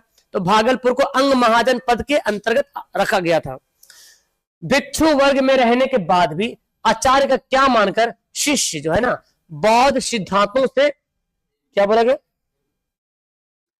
सिद्धांतों से परिचित कराती है। भिक्षुक वर्ग में रहने के बाद आचार्य क्या मानकर शिष्य को बौद्ध सिद्धांतों से परिचित कराते हैं? दास मानकर, पुत्रवत मानकर, आम आदमी मानकर या अनुज मानकर? क्या होगा? पुत्रवत। हाँ, मतलब जो ना आचार्य लोग जो होते थे ना पहले, वो अपने जो जिसको पढ़ाते थे उसको बेटक जैसा समान दर्जा देकर जो उसको मानते थे। ठीक है ना? हाँ, तो पुत्र मतलब हो गया बेटा मानकर। बोला गया कि भिक्षुक वर्ग में रहता था, लेकिन फिर भी जो आचार्य मतलब जो टीचर थे, आचार्य बोला गया टीचर को, तो टीचर जो अपने बच्चों को जो पढ़ाते थे उसको अपने पुत्र मान करके जो उसको शिक्षा देता कि ये मेरे बेटे के समान है। और एक बेटा बाप के लिए कितना ज्यादा वैल्यूएबल होता है, तो वो अपना बेटे को जितना ज्यादा नॉलेज दे। बट और क्या बोले, आजकल तो बेटा भी गड़बड़ है और आचार्य भी गड़बड़ है, दोनों में गड़बड़ दिखता है। बेटा भी अपने इंस्टाग्राम में परेशान है और आचार्य तो भाई अपने में परेशान है। विक्रमशिला विश्वविद्यालय किसके आक्रमण से अच्छा किसके आक्रमण से मतलब तबाह नाश हो गया वहां छुपा हुआ होगा। तो तुर्कों ने वहां पे आक्रमण किया था, तुर्कों ने, तुर्की देश है ना उसके बारे में बोला गया। विक्रमशिला विश्वविद्यालय की स्थापना किसने की थी? राजा विक्रमादित्य ने, राजा रतन ने, राजा भोज ने, राजा धर्मपाल ने, क्या हो जाएगा, राजा धर्मपाल, क्या होगा, राजा धर्मपाल। नेक्स्ट सवाल पढ़ते हैं, आगे बोलते हैं विक्रमशिला विश्वविद्यालय किस काल में शिक्षा केंद्र था, किस काल में, तो जब विक्रमशिला विश्वविद्यालय में पढ़ाई होता था, जहां पे अलग अलग दूसरे दूसरे देश से लोग पढ़ने के लिए आते थे, उस समय जो बौद्ध धर्म का, बौद्ध का काल था, महात्मा बुद्ध का टाइम चल रहा था उस समय, ठीक है ना। उसी प्रकार बिहार में हमारा नालंदा जिला में देखने को मिलता है क्या बोलते हैं, मगध विश्वविद्यालय। आर्यभट्ट किस विद्या के क्षेत्र में परिचित था, आर्यभट्ट पता ना, खगोल विद्या, आर्यभट्ट जो है खगोल विद्या में परिचित है। विक्रमशिला विश्वविद्यालय का आविर्भाव किस शताब्दी में हुआ था, है ना, तो बोलेंगे 8वीं 12वीं 7वीं होगा 16वीं, तो 12वीं शताब्दी होना चाहिए ना। विक्रमशिला विश्वविद्यालय का 8वीं होगा इसका, सॉरी। विक्रमशिला विश्वविद्यालय का आविर्भाव किस शताब्दी में हुआ था, तो 8वीं शताब्दी, मतलब शुरुआत, पढ़ाई जब चलता था उस समय के बारे में बोला गया। 10,000 छात्र और 1,000 अध्यापक, 10,000 छात्र और 1,000 अध्यापक पढ़ते थे कहाँ, विक्रमशिला विश्वविद्यालय। नालंदा विश्वविद्यालय पता है नालंदा में, और ये तक्षशिला, ये आई थिंक पाकिस्तान में पड़ता है तक्षशिला विश्वविद्यालय, ये सब पुराना विश्वविद्यालय है। विक्रमशिला विश्वविद्यालय के प्रांगण में कितने विश्वविद्यालय थे बाबू, तो विक्रमशिला विश्वविद्यालय के प्रांगण में 6 विश्वविद्यालय थे। चलिए अगला सवाल पढ़ते हैं, विक्रमशिला विश्वविद्यालय के प्रथम आचार्य कुलपति कौन थे, प्रथम आचार्य कुलपति कौन थे, तो हरिभद्र, कौन थे, हरिभद्र, इसको याद करना नाम को। नेक्स्ट सवाल है, विक्रमशिला में कितने अध्यापक थे, तो 1,000 अध्यापक थे। देख रहे ना, इसको बहुत ध्यान से पढ़ना है, इस चैप्टर को खास करके, यहाँ पे दिमाग से निकल जाएगा बात। विक्रमशिला पुरातात्विक खनन के दौरान भूमि स्पर्श मुद्रा में किसकी प्रतिमा निकली थी, तो जब जमीन खोदाई हुआ था ना, जैसे नालंदा खंडर खुदाई होकर निकला ना, तो उस तरह से जो है हाँ भगवान बुद्ध की जो है प्रतिमा निकली थी, भगवान बुद्ध की प्रतिमा मूर्ति निकली थी। बोला गया क्या, विक्रमशिला विश्वविद्यालय में कक्षा की व्यवस्था और समय निर्धारण के लिए जो है अलग से कौन नियुक्त थे, आचार्य, चिकित्सक, योगाचार्य, महात्मा। आचार्य मतलब कक्षा क्लास की व्यवस्था कौन कैसे होगा, टाइम पीरियड कैसे बनेगा, टाइम टेबल पढ़ाने का, उसके लिए एक अलग टीचर थे कि कौन क्लास किस टाइम होना है, क्लास का टाइमिंग क्या होना है, उसके लिए एक अलग से जो है टीचर रहते थे, ठीक है ना। हाँ आचार्य बोला गया। अगला सवाल पढ़ते हैं, विक्रमशिला विश्वविद्यालय जो है में खुदाई के से प्राप्त एक सील की सत्यापन हुआ था, खुदाई हुआ था एक सील की सत्यापन किसने किया था, मूर्ति वीर बज्र गौतम बुद्ध, देखिए सब नाम याद करना, वीर बज्र ने इसका जो सत्यापन किया था, वीर बज्र ने। आइए दीदी की डायरी पढ़ते हैं, दीदी की डायरी, जो डायरी लिखते हैं ना उसके बारे में बताया, दीदी की डायरी, दीदी डायरी लिखती थी और उसके बारे में यहाँ पे बताया गया। 19 से 11 हो गया, अरे एक मिनट, किसमें 19 से 11 किसमें हो गया, अच्छा चलो कोई बात नहीं, सवाल आपके पास मिल गए, हम भी शाम को भी लगा इतना कम सवाल क्यों इसमें, चलिए कोई बात नहीं। दीदी की डायरी, आइए कौन कौन पढ़ना चाहता है अपने दीदी की डायरी, कौन कौन पढ़ना चाहते हैं, आप लोग चाहते हैं पढ़ने के लिए, भैया की डायरी, आइए देखिए दीदी की डायरी। कहानी क्या है यार, सवाल ऐसे ही पूछेगा एग्जाम में, बउआ है बउआ, सवाल एग्जाम में बउआ है, तो पढ़िए दीदी की डायरी। दीदी की डायरी जो है ना, एक दीदी रहती है और डायरी लिखती है, उसकी छोटी बहन रहती है संजू नाम की, और वो डायरी जबरदस्ती मांगती है और एक पन्ना पढ़ लेती है, उसी के बारे में बताया कौन कौन पढ़ी, क्या क्या पढ़ी उसके बारे में। मतलब माँ को मलेरिया हो जाने पर खाना कौन बनाया था, सुन लो मेरे बाबू, हाँ कौन बनाया था, भैया ने खाना बनाया था। किसने, भैया ने खाना बनाया था जब माँ को मलेरिया हो गया था। तो आगे बढ़ते, दीदी की डायरी शीर्षक पाठ में किसके जादू के करिश्मे को देखकर संजू जो है मचल उठा था। दीदी की डायरी शीर्षक पाठ में किसके जादू के करिश्मे को देखकर संजू मचल उठा था, मचल गए थे, दीदी, विमला, नीतू, अंजू। चलिए इसका नाम याद करो, दीदी, अंजू, संजू सब यहाँ पे आने वाला है, ठीक है ना।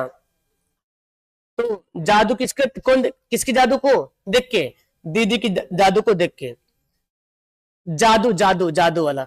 दीदी की डायरी 3 जनवरी 97 का दिन कैसा था, तो जिस दिन दीदी गई थी इस दिन घूमने के लिए, पिकनिक वगैरह का टाइम का था वो, तो वो दिन का कैसा रहा, अच्छा पिकनिक का दिन था ना, वो पिकनिक का दिन था। संजू को डायरी लिखने की प्रेरणा किससे मिलती है, तो संजू भी चाहती कि हम भी दीदी की तरह डायरी लिखें, तो अपने दीदी से सीखती है, किससे, दीदी से। वैसे महात्मा गांधी भी सीखती है ना, महात्मा गांधी भी सीखती है, आएगा वो सवाल भी आएगा दीदी से।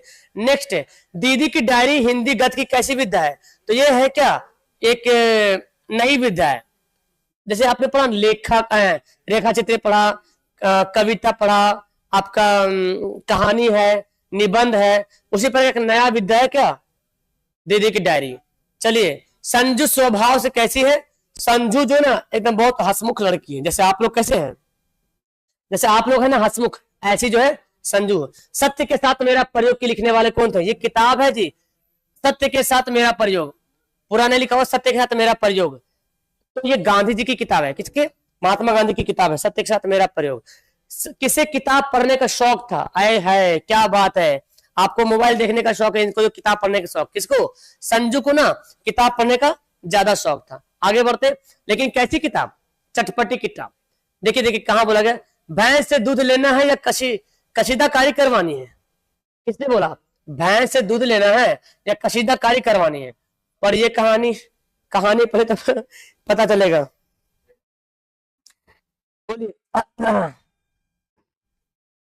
है ना, किसने बोला था? तो ये बोलेंगे मालिक ने बोला था। किसने? मालिक ने बोला था। आगे आइए, संजू की किस सहेली की शादी बचपन में हो गई थी?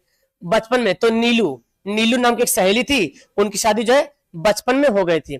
संजू ने दीदी की डायरी के जो पृष्ठ पढ़े थे वो किस महीने के थे? तो वो जनवरी महीने के था ना, 3 जनवरी, 3 जन 1997, ये 1997 होगा, जनवरी महीने का था। संजू को डायरी लिखने की प्रेरणा किस महापुरुष से मिला था?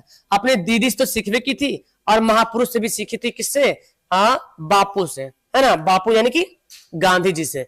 8वीं कक्षा में पढ़ती थी कौन? लीजिए भाई, 8वीं कक्षा की लड़की थी संजू, इनको किताब पढ़ने का बहुत ज्यादा शौक था। चलिए आगे बढ़ते, बोलता संजू पिकनिक मनाने गई थी, कब गई थी? 3 जनवरी 97 को, याद कीजिएगा डेट को, 3 जनवरी 97 को। किताबें पढ़ने का शौक किसको था? संजू को, किताब पढ़ने का ज्यादा शौक। अच्छा देखो ऑप्शन, देखो ऑप्शन भी बहुत गजब का है भाई। बाल गोविंद भगत को किताब पढ़ने का शौक तो पढ़े नहीं है, हामिद को तो अपने ईद मनाने का शौक था, कसारा बेचारा तो खेमा को खूब लूट रहा था, संजू को, है ना। आगे बढ़ते, किसने हट कर करते हुए कहा दीदी अपनी डायरी दिखा दो ना? किसने बोला था? किसने बोला था? संजू ने बोला, मतलब जबरदस्त जिद्दी वाला, है ना, दिखा दो ना डायरी अपनी, ऐसे वाला बात। स्कूल में संजू को कैसी पुस्तक तलाश करती थी? तो वो जो ना चटपटी किताब ज्यादा तलाश करती, चटपटी किताब है। तो चांद ये किताब का नाम है, लेकिन किस कहानी, कहां की कहानी है? तो चांद एक जापानी लड़की की कहानी, हाँ की किताब है, जापानी लड़की की कहानी है। संजू को उसके जन्मदिन पर क्या उपहार मिला? जाहिर से बात है संजू को किताब पढ़ने का ज्यादा शौक था, तो उपहार भी मिलेगा क्या? किताब ही तो मिलेगा ना जी। चलिए आगे बोलते हैं, दीदी की डायरी शीर्षक पाठ में 4 जनवरी 1997 को कौन सा दिन था? 4 जनवरी, बताइए भाई, 4 जनवरी को कौन सा दिन था? 4 जनवरी को, अरे देखो इतवार, 3 जनवरी तो रविवार था ना जी। हाँ, अरे 3 जनवरी तो रविवार था, 4 जनवरी क्या था?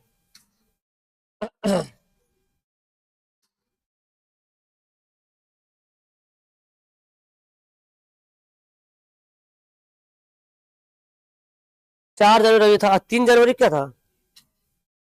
3 जनवरी, अच्छा 4 जनवरी रविवार था, 3 जनवरी तो हो जाएगा शनिवार, है ना, तो रविवार होगा।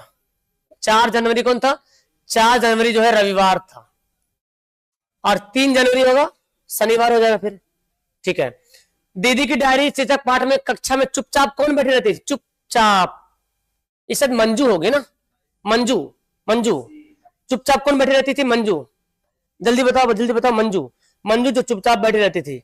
ओके, आइए, दीन बंधु निराला बहुत ही मजेदार का चैप्टर है, ये भी वास्तविकता से ताल्लुक रखता है और ये भी सवाल पूछता है। मुदस्सिर खान, शोएब, असद रजा, इमरान, अब्दुल बारिक, सानिया खान, काइफ खान, कनीजा फातिमा, वासुदेव, रेहान, हाफिज, ठीक है, दिलशाद, रफ्तार, अफसर, ठीक है, वेरी गुड।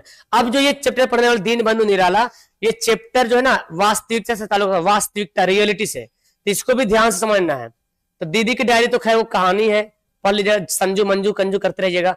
यहाँ पे इसको पढ़ना है। यहाँ पे क्या है, दीनबंधु निराला, यथा नियुक्ति अस्मित तथा किरोमिक को, ये लाइन किसमें बोला गया समझिए, इसका मतलब मेरे को पता नहीं चला। यथा नियुक्ति अस्मित, ये एक वर्ड लिखा हुआ है किसमें, किरोमी को किसने परिवार किया, तो क्या होगा, इसको होगा क्या, दीनबंधु निराला। दीनबंधु निराला, दीनबंधु निराला पाठ के लेखक कौन है, लिखने वाले कौन है, दीनबंधु निराला जो है ना लिखने वाला कौन है, आचार्य शिव पूजन सहाय। क्या होगा, आचार्य शिव पूजन सहाय। क्या होगा, चलिए ओके, हाँ आचार्य शिव पूजन सहाय। अगला सवाल पढ़ते हैं। सवाल देखो कहां है, कहीं जाना मत, अभी काम तुम्हारा है। सूर्यकांत त्रिपाठी निराला, उसी को बोला गया दीनबंधु निराला। सूर्यकांत त्रिपाठी निराला को ही दीनबंधु निराला बोला गया। सूर्यकांत त्रिपाठी को दीनबंधु बोला गया। दीनबंधु, दिनों का जो बंधु, दिनों को फॉलो करने वाला, मजहब को फॉलो करने वाला, इसको बोला गया सूर्यकांत त्रिपाठी निराला को दीनबंधु बोला गया। के व्यक्तित्व और जीवन के अनछुए पहलुओं उद्घाटन किस शीर्षक में है, तो किसे बोला गया, दीनबंधु निराला में इसके बारे में पूरा बताया गया है। कलकत्ता, कलकत्ता क्या है, कलकत्ता एक महानगर है।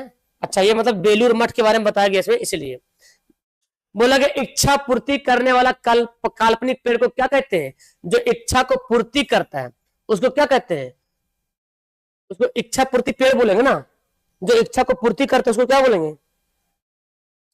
कल्पत्रु बोला गया है। उसका एक नाम है कल्पत्रु, जो इच्छा को पूर्ति करता है उसको कल्पत्रु बोला गया चैप्टर में, तो कल्पत्रु बोलेंगे, है ना।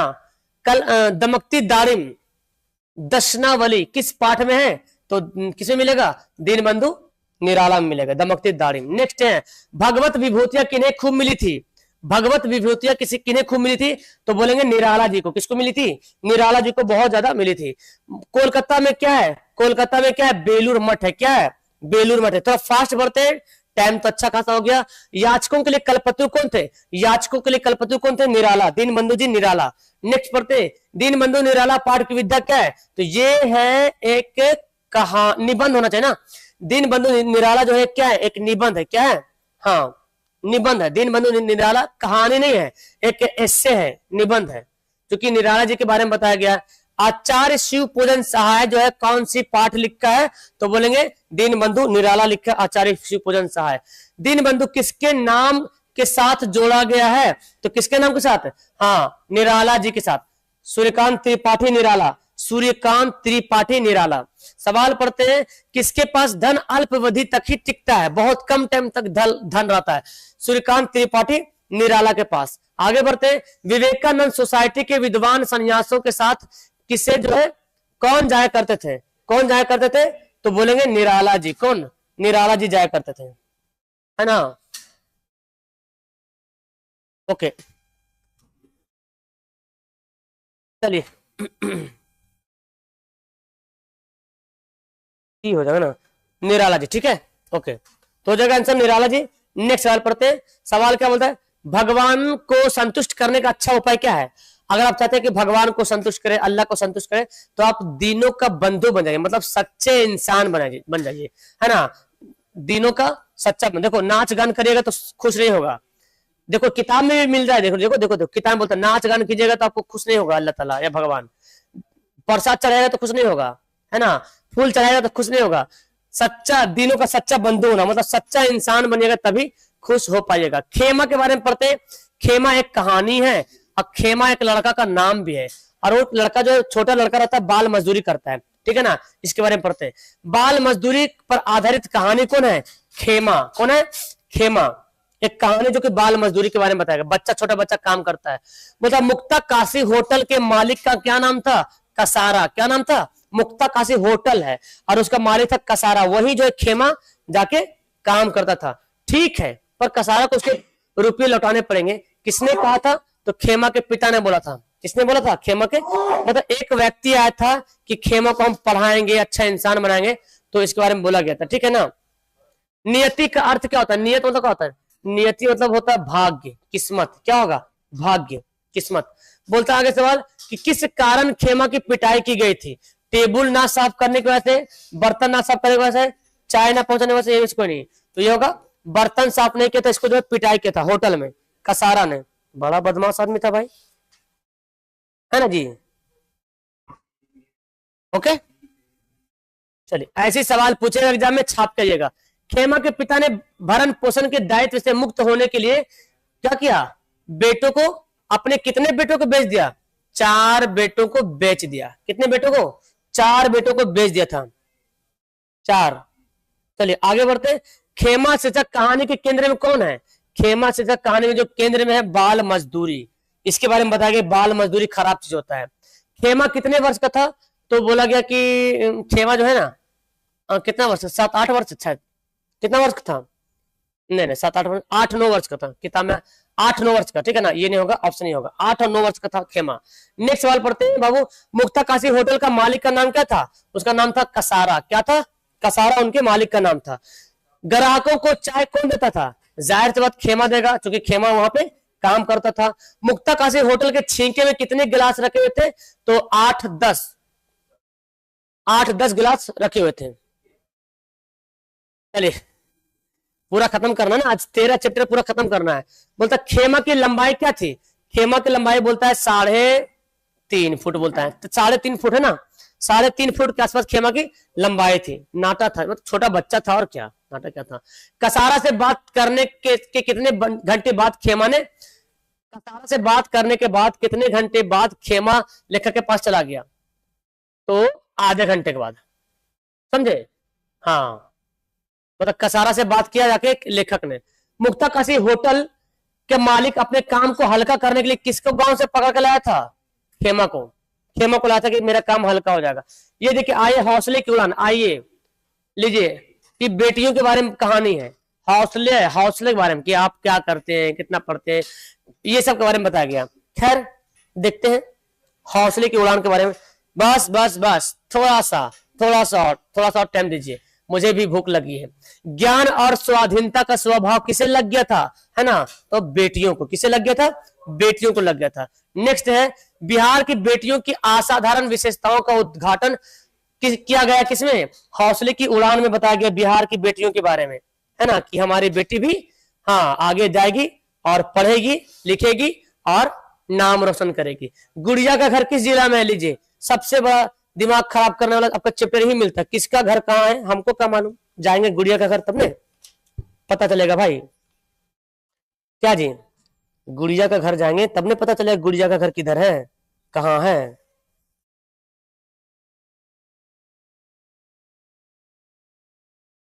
हाँ, तो गुड़िया का घर कहाँ मिलेगा? जल्दी बताओ। रोहतास, वेरी गुड, ये मेरे दिमाग से निकल जाता है रोहतास। अब आपका घर कहाँ, सबका घर हम याद रखें, इसका घर याद रखना पड़ेगा ना। कदम बड़ी होकर क्या बनना चाहती है? शायद कदम बड़ी होकर डॉक्टर बनना चाहती होगी। बताइए इसका आंसर क्या होगा, आप लोग फास्ट बताओ। कदम बड़ी होकर क्या बनना चाहती है? कदम बड़ी होकर जो है डॉक्टर बनना चाहती है, बिल्कुल सही मैंने बोला, कदम बड़ी होकर डॉक्टर बनना चाहती है। कदम किस जिले की रहने वाली थी? कदम जो है हाँ मुंगेर होगा क्या? हाँ ठीक है, कदम जो है मुंगेर जिला की रहने वाली थी, मुंगेर जिला की। तो गुड़िया हो गया रोहतास की गुड़िया, और कदम है मुंगेर की। चलिए आगे बढ़ते। सोनी, देखो सोनी कहां से आ गया बेटा। सोनी ने पूरे जिला में एथलेटिक्स प्रतियोगिता में 400 फीट की दौड़ में कौन सा स्थान प्राप्त किया था? कौन सा स्थान प्राप्त? पहला स्थान था क्या जी, है ना, क्योंकि पहला स्थान है किताब में दिया जिक्र है तो पहला स्थान होगा, है ना, पहला स्थान प्राप्त किया था। नरेगा कार्यस्थल के ठेकेदार के सामने बच्चों के जुलूस की नेत्री के रूप में कौन थी? मेरे ख्याल से जैनब थी क्या? नहीं जैनब तो नहीं थी, कदम देखो, ठीक है ना, कदम थी। जैनब आत्मरक्षार्थ लड़कियों को किस, अच्छा जैनब तो सिखाते कराटा, जैनब कराटा सिखाते थे। ठीक है, आगे बढ़ते। पाठ में निबंध कौन है? निबंध तो भाई हौसले की ये होगा, हौसले की उड़ान क्या है? एक निबंध है, ये ठेस कहानी है, कविता है, ऑप्शन नंबर बी हो जाएगा। कदम किस जिले की निवासी थी? कदम फिर आगे मुंगेर वाली कदम। उत्प्रेरण केंद्र बंद हो जाने के बाद गुड़िया ने अपने नामांकन कहाँ करवाया था? तो अपने गांव के स्कूल में ही अपना एडमिशन करवाया था। नेक्स्ट, राज्य स्तरीय एथलेटिक्स प्रतियोगिता में प्रतिभागी बनकर जमालपुर कौन गए थे? मेरे ख्याल से सोनी होगा इसका करेक्ट आंसर। चलिए पढ़िए और क्या, सोनी। कौन कौन? गुड़िया है, कदम है, सोनी है, जैनब है, ये सबका नाम है। चलिए, जैनब खानम की माता का नाम क्या था? जैनब खानम के माता का नाम क्या था? फूल बीवी। कौन बीवी? फूल बीवी। याद रहेगा ना, ये तो नाम याद रहेगा। कौन बीवी? फूल बीवी। चलिए आगे बढ़ते हैं। बोलता है हौसले की उड़ान शीर्षक पाठ में किसके माता पिता उसके पढ़ाई के लिए जो है राजी नहीं थे? किसके माता पिता? जल्दी बोलो भाई, क्या होगा इसका आंसर? होगा गुड़िया के माता पिता राजी नहीं थे, जो रहती थी रोहतास में।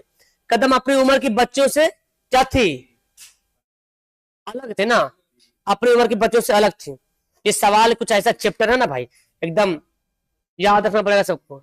कदम के पिता का क्या नाम बताइए भाई, बताइए। मेरे ख्याल से नागेंद्र सिंह है क्या? शायद नागेंद्र सिंह होना चाहिए। नहीं, नागेंद्र सिंह नहीं, जितेंद्र होगा। जितेंद्र सिंह, जितेंद्र सिंह होगा। ठीक है, चलिए अगला सवाल है शोषित वंचितों के प्रति कैसा व्यवहार करना चाहिए? कैसा होगा? शोषित वंचितों के प्रति कैसा व्यवहार? कटु, कठोर, मनोचित। हाँ क्या होगा? मनोचित, यानी कि जो आपको उचित लगे वही, मनोचित। चलिए एक बला टल गया है। आइए ये वाला बड़ा इंपॉर्टेंट है, जननायक कर्पूरी ठाकुर। इससे सवाल तो बहुत सवाल आपके हिंदी एग्जाम में 4-5 सवाल इससे बनेगा, जननायक कर्पूरी ठाकुर से। ठीक है, ये भी समझो एक तरह से निबंध बोल सकते हैं इसको, निबंध ही होगा या जीवनी बोल सकते हैं। जीवनी है, जीवनी। इसकी पूरा जीवनी के बारे में बताया गया था बहुत अच्छे तरीके से यहाँ पे। तो जननायक जयप्रकाश नारायण द्वारा गणित रचित आजाद दस्ता किसने स्थापना किया था? आजाद दस्ता का स्थापना किसने किया था? जयप्रकाश नारायण। इसके एक्टिव नेता कौन थे? सक्रिय सदस्य कौन थे? तो जननायक कर्पूरी ठाकुर। कौन थे? जननायक कर्पूरी ठाकुर। गिरफ्तारी के बाद कर्पूरी ठाकुर को किस जेल में डाला गया था? तो बोलेंगे किसमें? दरभंगा जेल में डाला गया था। जिसको गिरफ्तार कर लिया था ना, तब दरभंगा जेल में डाला गया था। लिफ्ट के ऊपर कहां लिखा था? लिफ्ट के ऊपर लिखा था कहां? सचिवालय में लिखा था, ओनली फॉर ऑफिसर्स। तो जननायक कर्पूरी ठाकुर पता है जब गए थे, क्योंकि जब मुख्यमंत्री बने थे ना, हाँ 2 बार मुख्यमंत्री बने थे, तो लिफ्ट कहीं मतलब सचिवालय जा रहे थे ना, कहाँ सचिवालय बोलते ना, सेक्रेटरिएट, तो वहां लिखा था ओनली फॉर ऑफिसर, खाली ऑफिसर ही लिफ्ट को इस्तेमाल कर सकता है। तो बोला इसको हटाओ, सबके लिए करो, ये लिफ्ट सबके लिए है, जो भी आम नागरिक भी आएगा तो वो जाएगा, खाली ऑफिसर नहीं जाएगा, वहां पे काम करने वाला भी जा सकता है। तो बहुत अच्छा ये व्यक्ति थे भाई, ऐसा मुख्यमंत्री मिल जाए बिहार को तो बिहार का नक्शा बदल सकता है, जो कि पहले थे ये। श्री कर्पूरी ठाकुर का जन्म समस्तीपुर के किस गांव में हुआ था? तो पितौंजिया गांव आता है ना, पितौंजिया गांव में इसका जन्म हुआ था। पहली बार कर्पूरी ठाकुर गिरफ्तार कब हुए थे? पहली बार हुए थे 23 अक्टूबर 1943 को इनको पहली बार गिरफ्तार किया गया था। स्वतंत्रता प्राप्ति के बाद पहला आम चुनाव हुआ था 1952 में। इतिहास से संबंधित यहाँ पे सवाल है, जब आजाद हो गया था हमारा भारत तो पहली बार आम चुनाव हुआ था कब? 1952। चले 500 लाइक तो लगता पूरा नहीं होगा, मुझे पता है आप लोगों में दम ही नहीं, हालांकि 500 ज्यादा बच्चा आए गए, लेकिन अपना अपना मर्जी है। चलिए आगे बढ़ते। कर्पूरी ठाकुर बिहार के मुख्यमंत्री कितनी बार बने? कितनी बार बने? तो 2 बार बिहार के मुख्यमंत्री बने कर्पूरी ठाकुर, 2 बार बने बिहार के मुख्यमंत्री। कितनी बार? 2 बार बने थे। ओके, कब कब बने थे मैं आपको लिखा देता हूं। हाँ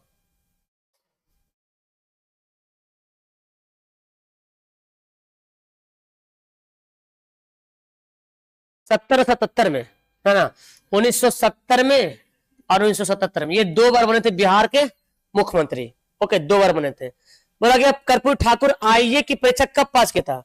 आइए जाइए है ना, कौन? 1942 में। नेक्स्ट है प्रतीक्षा का अर्थ क्या होता है? प्रतीक्षा मतलब होता है इंतजार। क्या होता है? इंतजार होता है। कर्पूरी ठाकुर पहली बार किस जेल में गए थे? दरभंगा जेल में पहली बार गए थे कर्पूरी ठाकुर।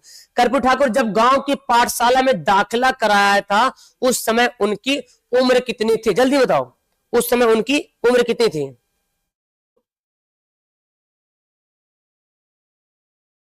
है ना, क्या हो जाएगा? उस समय उसकी उम्र थी 6 वर्ष। कितना? 6 वर्ष की थी। कर्पूरी ठाकुर बिहार के उप मुख्यमंत्री कब बने थे?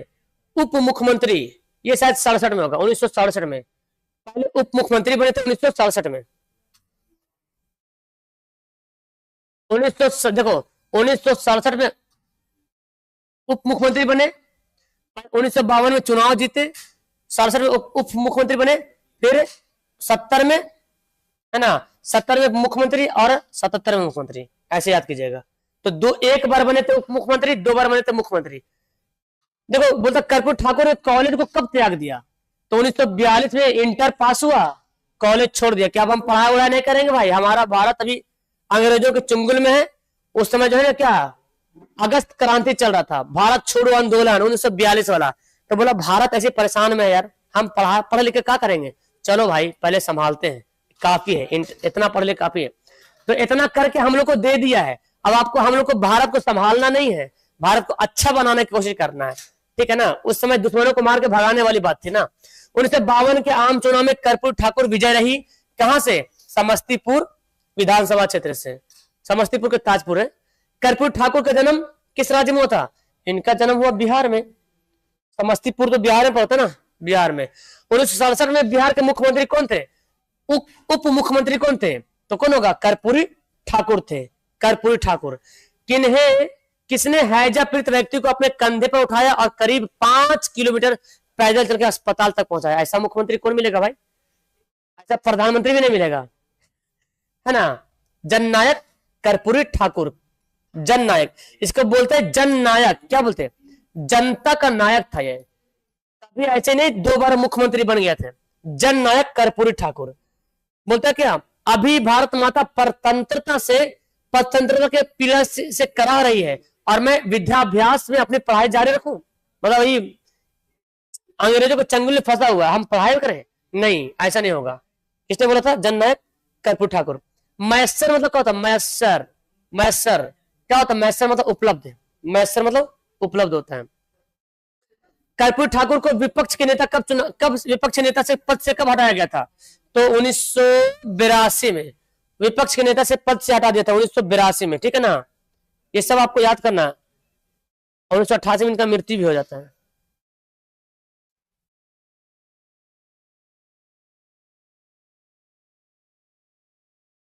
ठीक है जी, ओके। 1987 देता है, 87 होगा जी, 82 नहीं होगा, 87 होगा, 87, 82 नहीं होगा, गलत, 1987 होगा, ऑप्शन नंबर सी, 87 में। आगे बढ़ते, कर्पूरी ठाकुर ने दरभंगा में कुव्यवस्थित के खिलाफ किसे संगठित किया था, तो आई थिंक कैदियों को ना, हाँ कैदियों की जगह इकट्ठा किया था, कैदियों की जगह इकट्ठा किया था, कैदियों को। नेक्स्ट पढ़ते, कर्पूरी ठाकुर का निबंध कैसा है, निबंध कैसा है, हृदय घात, अच्छा निधन कैसा हुआ, हार्ट अटैक हो गया था इनको 1988 में, हार्ट अटैक हुआ था, हृदय घात हो गया था। चलिए आखिरी चैप्टर है चिकित्सा का चक्कर, बेढप बनारसी, बेढप नाम देखो, बेढप बनारसी, तो राइटर का नाम भी सुन के हंसी आ रहा, बेढप बनारसी। और इसमें भी अलग अलग चूहा नाथ मिलेगा, अलग अलग एक से एक नाम मिलेगा, है ना। बोला गया बेढप बनारसी, बनारसी किसने कितने रसगुल्ले खाए थे, तो 6 रसगुल्ले ना, 6 रसगुल्ले खाए थे बेढप बनारसी, पढ़ रहे हैं सवाल को जी, हाँ 6 रसगुल्ले खाए थे। चलिए आगे बढ़ते, क्या मतलब इसलिए खाए थे, चाहते थे कि हम बीमार पड़े और बीमार पड़ के चेक करें डॉक्टर क्या क्या बोलता है, हर हकीम क्या बोलता है, अस्पताल के डॉक्टर क्या बोलता है। जो लंदन से पढ़ के आया था चूहानाथ, वो क्या बोलता है, ये बोला गया। लेखक बेढप बनारसी को कितने बजे नींद खुली थी, 2-3 बजे रात में ना, 3 बजे रात में इसको नींद खुली थी, कुछ कुछ हमको भी याद है। चलिए आप लोग बताइए जल्दी से। लेखक बेढप बनारसी के यहाँ वैद्य जी कैसे आया था, वैद्य जी आया था, वैद्य जी पालकी से, वैद्य जी आया था किसे, पालकी से बैठ गया था, देखो वैद्य जी आया था पालकी से बैठ गए। तो ये याद करना बहुत इंपोर्टेंट पूछा सवाल। चिकित्सा का चक्कर क्या है, एक हास्य व्यंग है, मतलब हंसी मजाक टाइप का है, हंसिएगा तो बहुत, पढ़िए तो बड़ा मजा आएगा, है ना, पढ़ने में बड़ा मजा आएगा। दंत चिकित्सक ने लेखक के प्रति दांत तोड़ने में कितना फीस लिया था, एक दांत तोड़ने पे से 3 रुपया, हाँ एक दांत तोड़ने पे 3 रुपया मांगा था, ठीक है ना, मतलब दांत भी तोड़वा लिया था अपना। इसी बीच मेरी नानी की मौसी मुझे देखने आ गई, मतलब इसमें बोलता है जब हम बीमार नहीं पड़ते थे ना तो कोई पूछता नहीं था, और जैसे ही बीमार पड़े तो नानी की मौसी आ रही, तो खाला आ रही, तो बगल वाला पड़ोसी आ रहा, सब हमको पूछने लगा क्या हुआ क्या हुआ क्या हुआ। ये बताया है कि एक्चुअल में हकीकत में ऐसी होता है। आप ठीक है तो दुनिया कोई नहीं पूछेगी, और जहां बीमार पड़ेगा सब पूछना शुरू कर देगी। इसी बीच मेरी नानी मौसी मुझे देखने आई थी, किस पार्ट में है, तो ये चिकित्सा का चक्कर है। लुकमान नाम किसका था, हकीम का। हकीम को ऐसे लुकमानी बोलते हैं, हकीम को ना ऐसे जो है हकीम को लुकमान भी बोला जाता है, हकीम को ऐसे लुकमान भी बोला जाता है, ठीक है ना, हकीम को। नेक्स्ट है राय कृष्णदास हफ्ते में कितनी बार दाढ़ी बनाते थे, तो बोलता 9 बार, मतलब 2 एक्स्ट्रा हो रहा ना, 7 दिन तो होता है सप्ताह, तो 2 मतलब एक संडे वनडे होगा, कोई स्पेशल संडे जो सुबह में जाना है घूमने के लिए, फिर आ गए तो फिर बना लेंगे, इस तरह से होगा शायद। हफ्ते में 9 बार कौन दाढ़ी बनाता भाई, हफ्ते में 7 दिन बनाएगा। चूहानाथ लीजिए, डॉक्टर चूहानाथ कातराजी, FRCF की पढ़ाई किया था, नाम देखो खतरनाक, लंदन से पढ़ के आया था डॉक्टर चूहानाथ साहब। बेढप बनारसी की रचना कौन है, हाँ चिकित्सा का चक्कर क्या है, बेढप बनारसी है। अगला है चिकित्सा का चक्कर द्वारा रचित पाठ, तो ये लिखा कौन, बेढप बनारसी, है ना। नेक्स्ट है किस पाठ में विधा व्यंग है, व्यंग की बात किसमें है, चिकित्सा का चक्कर में, व्यंग की बात क्या, हंसी मजाक, चिकित्सा का चक्कर में। चिकित्सा का चक्कर से पाठ में हकीम साहब के सिर पर क्या था, हकीम साहब तो बनारसी लोहे की तरह टोपी पहना था, बड़ा हैवी से हकीम साहब। बोलता है किस लेखक के व्यंग के माध्यम से चिकित्सा का पद्धतियों के विरोधाभासों को सफलतापूर्वक उभारा है, तो मतलब जितना था डॉक्टर लोग को पुल्ला क्या बोलते हैं, पोल खोल दिया कि हमको बीमारी कुछ और हुआ, इलाज कुछ और बता रहे हो, है ना। चलिए सरकारी अस्पताल के डॉक्टर कैसे आए थे, सरकारी अस्पताल से डॉक्टर पता कैसे आए थे, 21 से, हाँ 21 ना, 21 आए थे। इक्के बोलते हैं उसको भाई, जो घोड़ा वाला गाड़ी टमटम, टमटम उसको बोलते हैं, टमटम को बोलते हैं, इक्के बोलते हैं। बोलते हैं क्या, चिकित्सा का चक्कर शीर्षक पाठ में डॉक्टर साहब लेखक को किस दुकान से दवा मांगने को कहते हैं, तो चंद्रकला फार्मेसी, इसमें बताएगा चंद्रकला फार्मेसी। चिकित्सा का चक्कर पाठ में किससे सिनेमा देखने जाना है, सिनेमा देखने किसको जाना था भाई, बताइए इसका आंसर क्या होगा, हाँ इसका आंसर होगा हकीम साहब, लो भाई इसको सिनेमा देखने जाना था, है ना। लेखक बेटा बनारसी के घर पर प्रसाद जी के यहाँ से कहां से रसगुल्ला आया था, रसगुल्ला कहां से आया था, गुल बाजार से या खुला बाजार से, होगा बाग बाजार से, बाग बाजार से रसगुल्ला आया था। डॉक्टर की फीस किस समय बढ़ जाती है, हाँ भाई साहब सही बात है, रात में डॉक्टर की फीस बढ़ जाती है ना, रात में आना बड़ी मुश्किल होता है डॉक्टर साहब को। हकीम साहब क्या पहनते थे, हकीम साहब पहनते थे धोती कमीज, चिकन का बंदरदार कुर्ता, वाह वाह वाह क्या बात है, नाम भी खतरनाक है, कहानी जो है ना हाथ से व्यंग भी खतरनाक है। यहाँ पे गीली मिट्टी पेट पे लपेट कर धूप में बैठिए, वाह वाह, ये देखो कैसा सलाह दिया था, गीली मिट्टी लपेट लीजिए पेट पे और धूप में बैठे, किसने बोला था, ये शायद सरकारी डॉक्टर बोला था, या प्रकृति, ये शायद ये वाला होगा, है ना, ठीक है। प्रकृति चिकित्सा वाले चिकित्सा मतलब वैद्य जी टाइप का, ठीक है ना। तो यहाँ पे हमारा हो गया आज 13 चैप्टर खत्म, है ना, गद खंड हमारा खत्म हो गया। Thank you so much. आप लोग शुरू से देखते, शुरू से कौन जुड़ा था, अभी नाम देखते कौन कौन शुरू से अभी तक जुड़ा हुआ मेरे पास है। 13 चैप्टर को खत्म कर दे, जो जो इंपोर्टेंट था इसको सेव कर लो, लाइक कर लो वीडियो को और सेव कर लो, ताकि तुम बाद में देख पाओ वीडियो को। सेव का बटन दबा लो, डाउनलोड करोगे आपका मेमोरी जाएगा, आप सेव कर लो, बस सेव वाला लिस्ट में चल जाएगा, बाद में फिर कभी देख लेना। चलिए हिना शेख, रफ्तार, एकदम शुरू वाला बच्चा पढ़ रहे नाम जो शुरू आ रहा था। 17 का गलत है, 17 क्या था, 17 का क्या है, लेखक की, अच्छा लेखक की पत्नी, अच्छा 17 का सी होगा जी, 17 का सी होगा, 17 का नहीं हम गलती बता दिए, 17 का सी होगा ना, 17 का सी की जगह ये वाला होगा, सॉरी, लेखक की पत्नी को, है ना। मजा आ गया, ओके सो मच। नकी, मुदस्सिर, इशरत, सुहैल, हैदर, आसिफ, सानिया, अलकमा, अजीजुर रहमान, ठीक है, वेरी गुड, बहुत अच्छा। अफीफा, आसिफ, नूरी, निखत, सुहैल, अब्दुल बारिक, वेल डन बाबू, thank you so much. Faiz, Ishrat और नूरुलैन, जिक्रुल्ला, हिना, सकीना, परवेज, अंजुम, फैज, मिनहाज, सरफराज भाई, जाहूर, ठीक है, अली, रिजुल्ला, अब्दुल्ला, कैफ खान, फैसल। कोई छूट तो नहीं गया ना, देख लो कोई छूटे तो नहीं क्या, छूट जाएगा, हेरा तो नहीं गया कोई, देखो जरा कोई हेरा ना जाए। इसरत जहां, शेख, मुदस्सिर, हैदर, सबका नाम ले लिए ना। फरजाना, अच्छा आपका नाम तो छोड़ दीजिए। शम्मा, अबू बकर, सईद, अंजुम आरा, शम 500 लाख पार हुआ। दम नहीं है, दम नहीं है, 500 लाख 400 पार भी नहीं हुआ। बताओ भाई।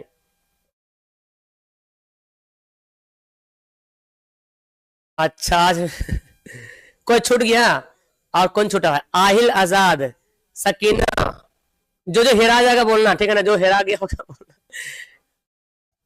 जाहिर, चलिए, वॉइस वेरी नाइस ब्लॉगर, अच्छा अच्छा आप छूट गए थे, और कोई छूटा है? दिलशाद है, एमडी जियाउल है, चलो। अच्छा हम बोले हेरा तो खो तो नहीं गया, और खो गए तो बोले सर हम खो गए बोला सर हम खो गए। ओके परवेज, आसिफ, हाँ ठीक है। हाँ, सब लोग स्टेटस लगा दो, स्टेटस एक बार, हाँ बहुत अच्छी बात कही आपने हेना से। सब लोग स्टेटस लगा दो और रिवीजन करने बोल दो, अपने अपने व्हाट्सएप पे स्टेटस लगा दो।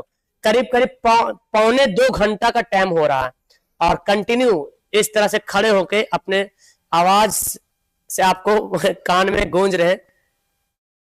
चलिए फिरदौस, अच्छा आपका नाम छूट गया था। परवेज, और कोई और? अच्छा मैक्स साहिद, ओके वक्कार, अच्छा जिक्रुल्ला, ओके सुहैल अख्तर, और कुछ खो गया है? और नूरुल इस्लाम, ओके जी, अब्दुल सिद्दीकी, और कोई खो गया है इस भीड़ में? अच्छा आज टेस्ट हो रहा, ठीक है ना, टेस्ट हो रहा, जाके टेस्ट दीजिए वेबसाइट पे टेस्ट दो जाके, है ना। और जिसको उर्दू, हिंदी और इंग्लिश का नोट चाहिए बाबू, तो 150 रुपया चार्ज लगेगा। ये मेरा मोबाइल नंबर नोट कर लो, 82104232, एकदम ले लो, बहुत अच्छे तरीके से पढ़ाई होगा, सबका नोट्स मिलेगा। और सभी सब्जेक्ट का अगर नोट चाहिए ना तो 299 रुपया, ठीक है ना। जिसको जुड़ना होगा व्हाट्सएप पे मैसेज करो, कॉल करो, बात करो, सेटिस्फाई हो जाओ, डेमो पीडीएफ देख लो, तब जाके जुड़ना होगा तो जुड़ना। और यहाँ क्लास भी चल रही है, इसमें क्लास चल रही है, लाइव क्लास चल रही है 12 साढ़े 12 बजे दिन में, और 8:30 बजे रात में। और मैं देख रहा हूं जो जो लाइव जो इसमें जुड़ा हुआ ना, उसका परफॉर्मेंस बहुत अच्छा लेवल पे गया हुआ, बहुत अच्छा लेवल पे गया हुआ। कोई बड़ा सा अमाउंट है नहीं, आप जुड़ सकते हो, ठीक है ना। तो आप अगर जुड़ना होगा तो व्हाट्सएप कर देना। सर हम खो गए, कौन? शमशेर आलम, चलो ठीक है, खोज लिया आपको, है ना। उर्दू में प्रॉब्लम है तो उर्दू वाला नोट्स में जुड़ जाओ, अच्छा होगा। चलिए ठीक है, ओके टाटा बाय बाय, मिलते हैं नेक्स्ट वीडियो में, खुदा हाफिज भाई।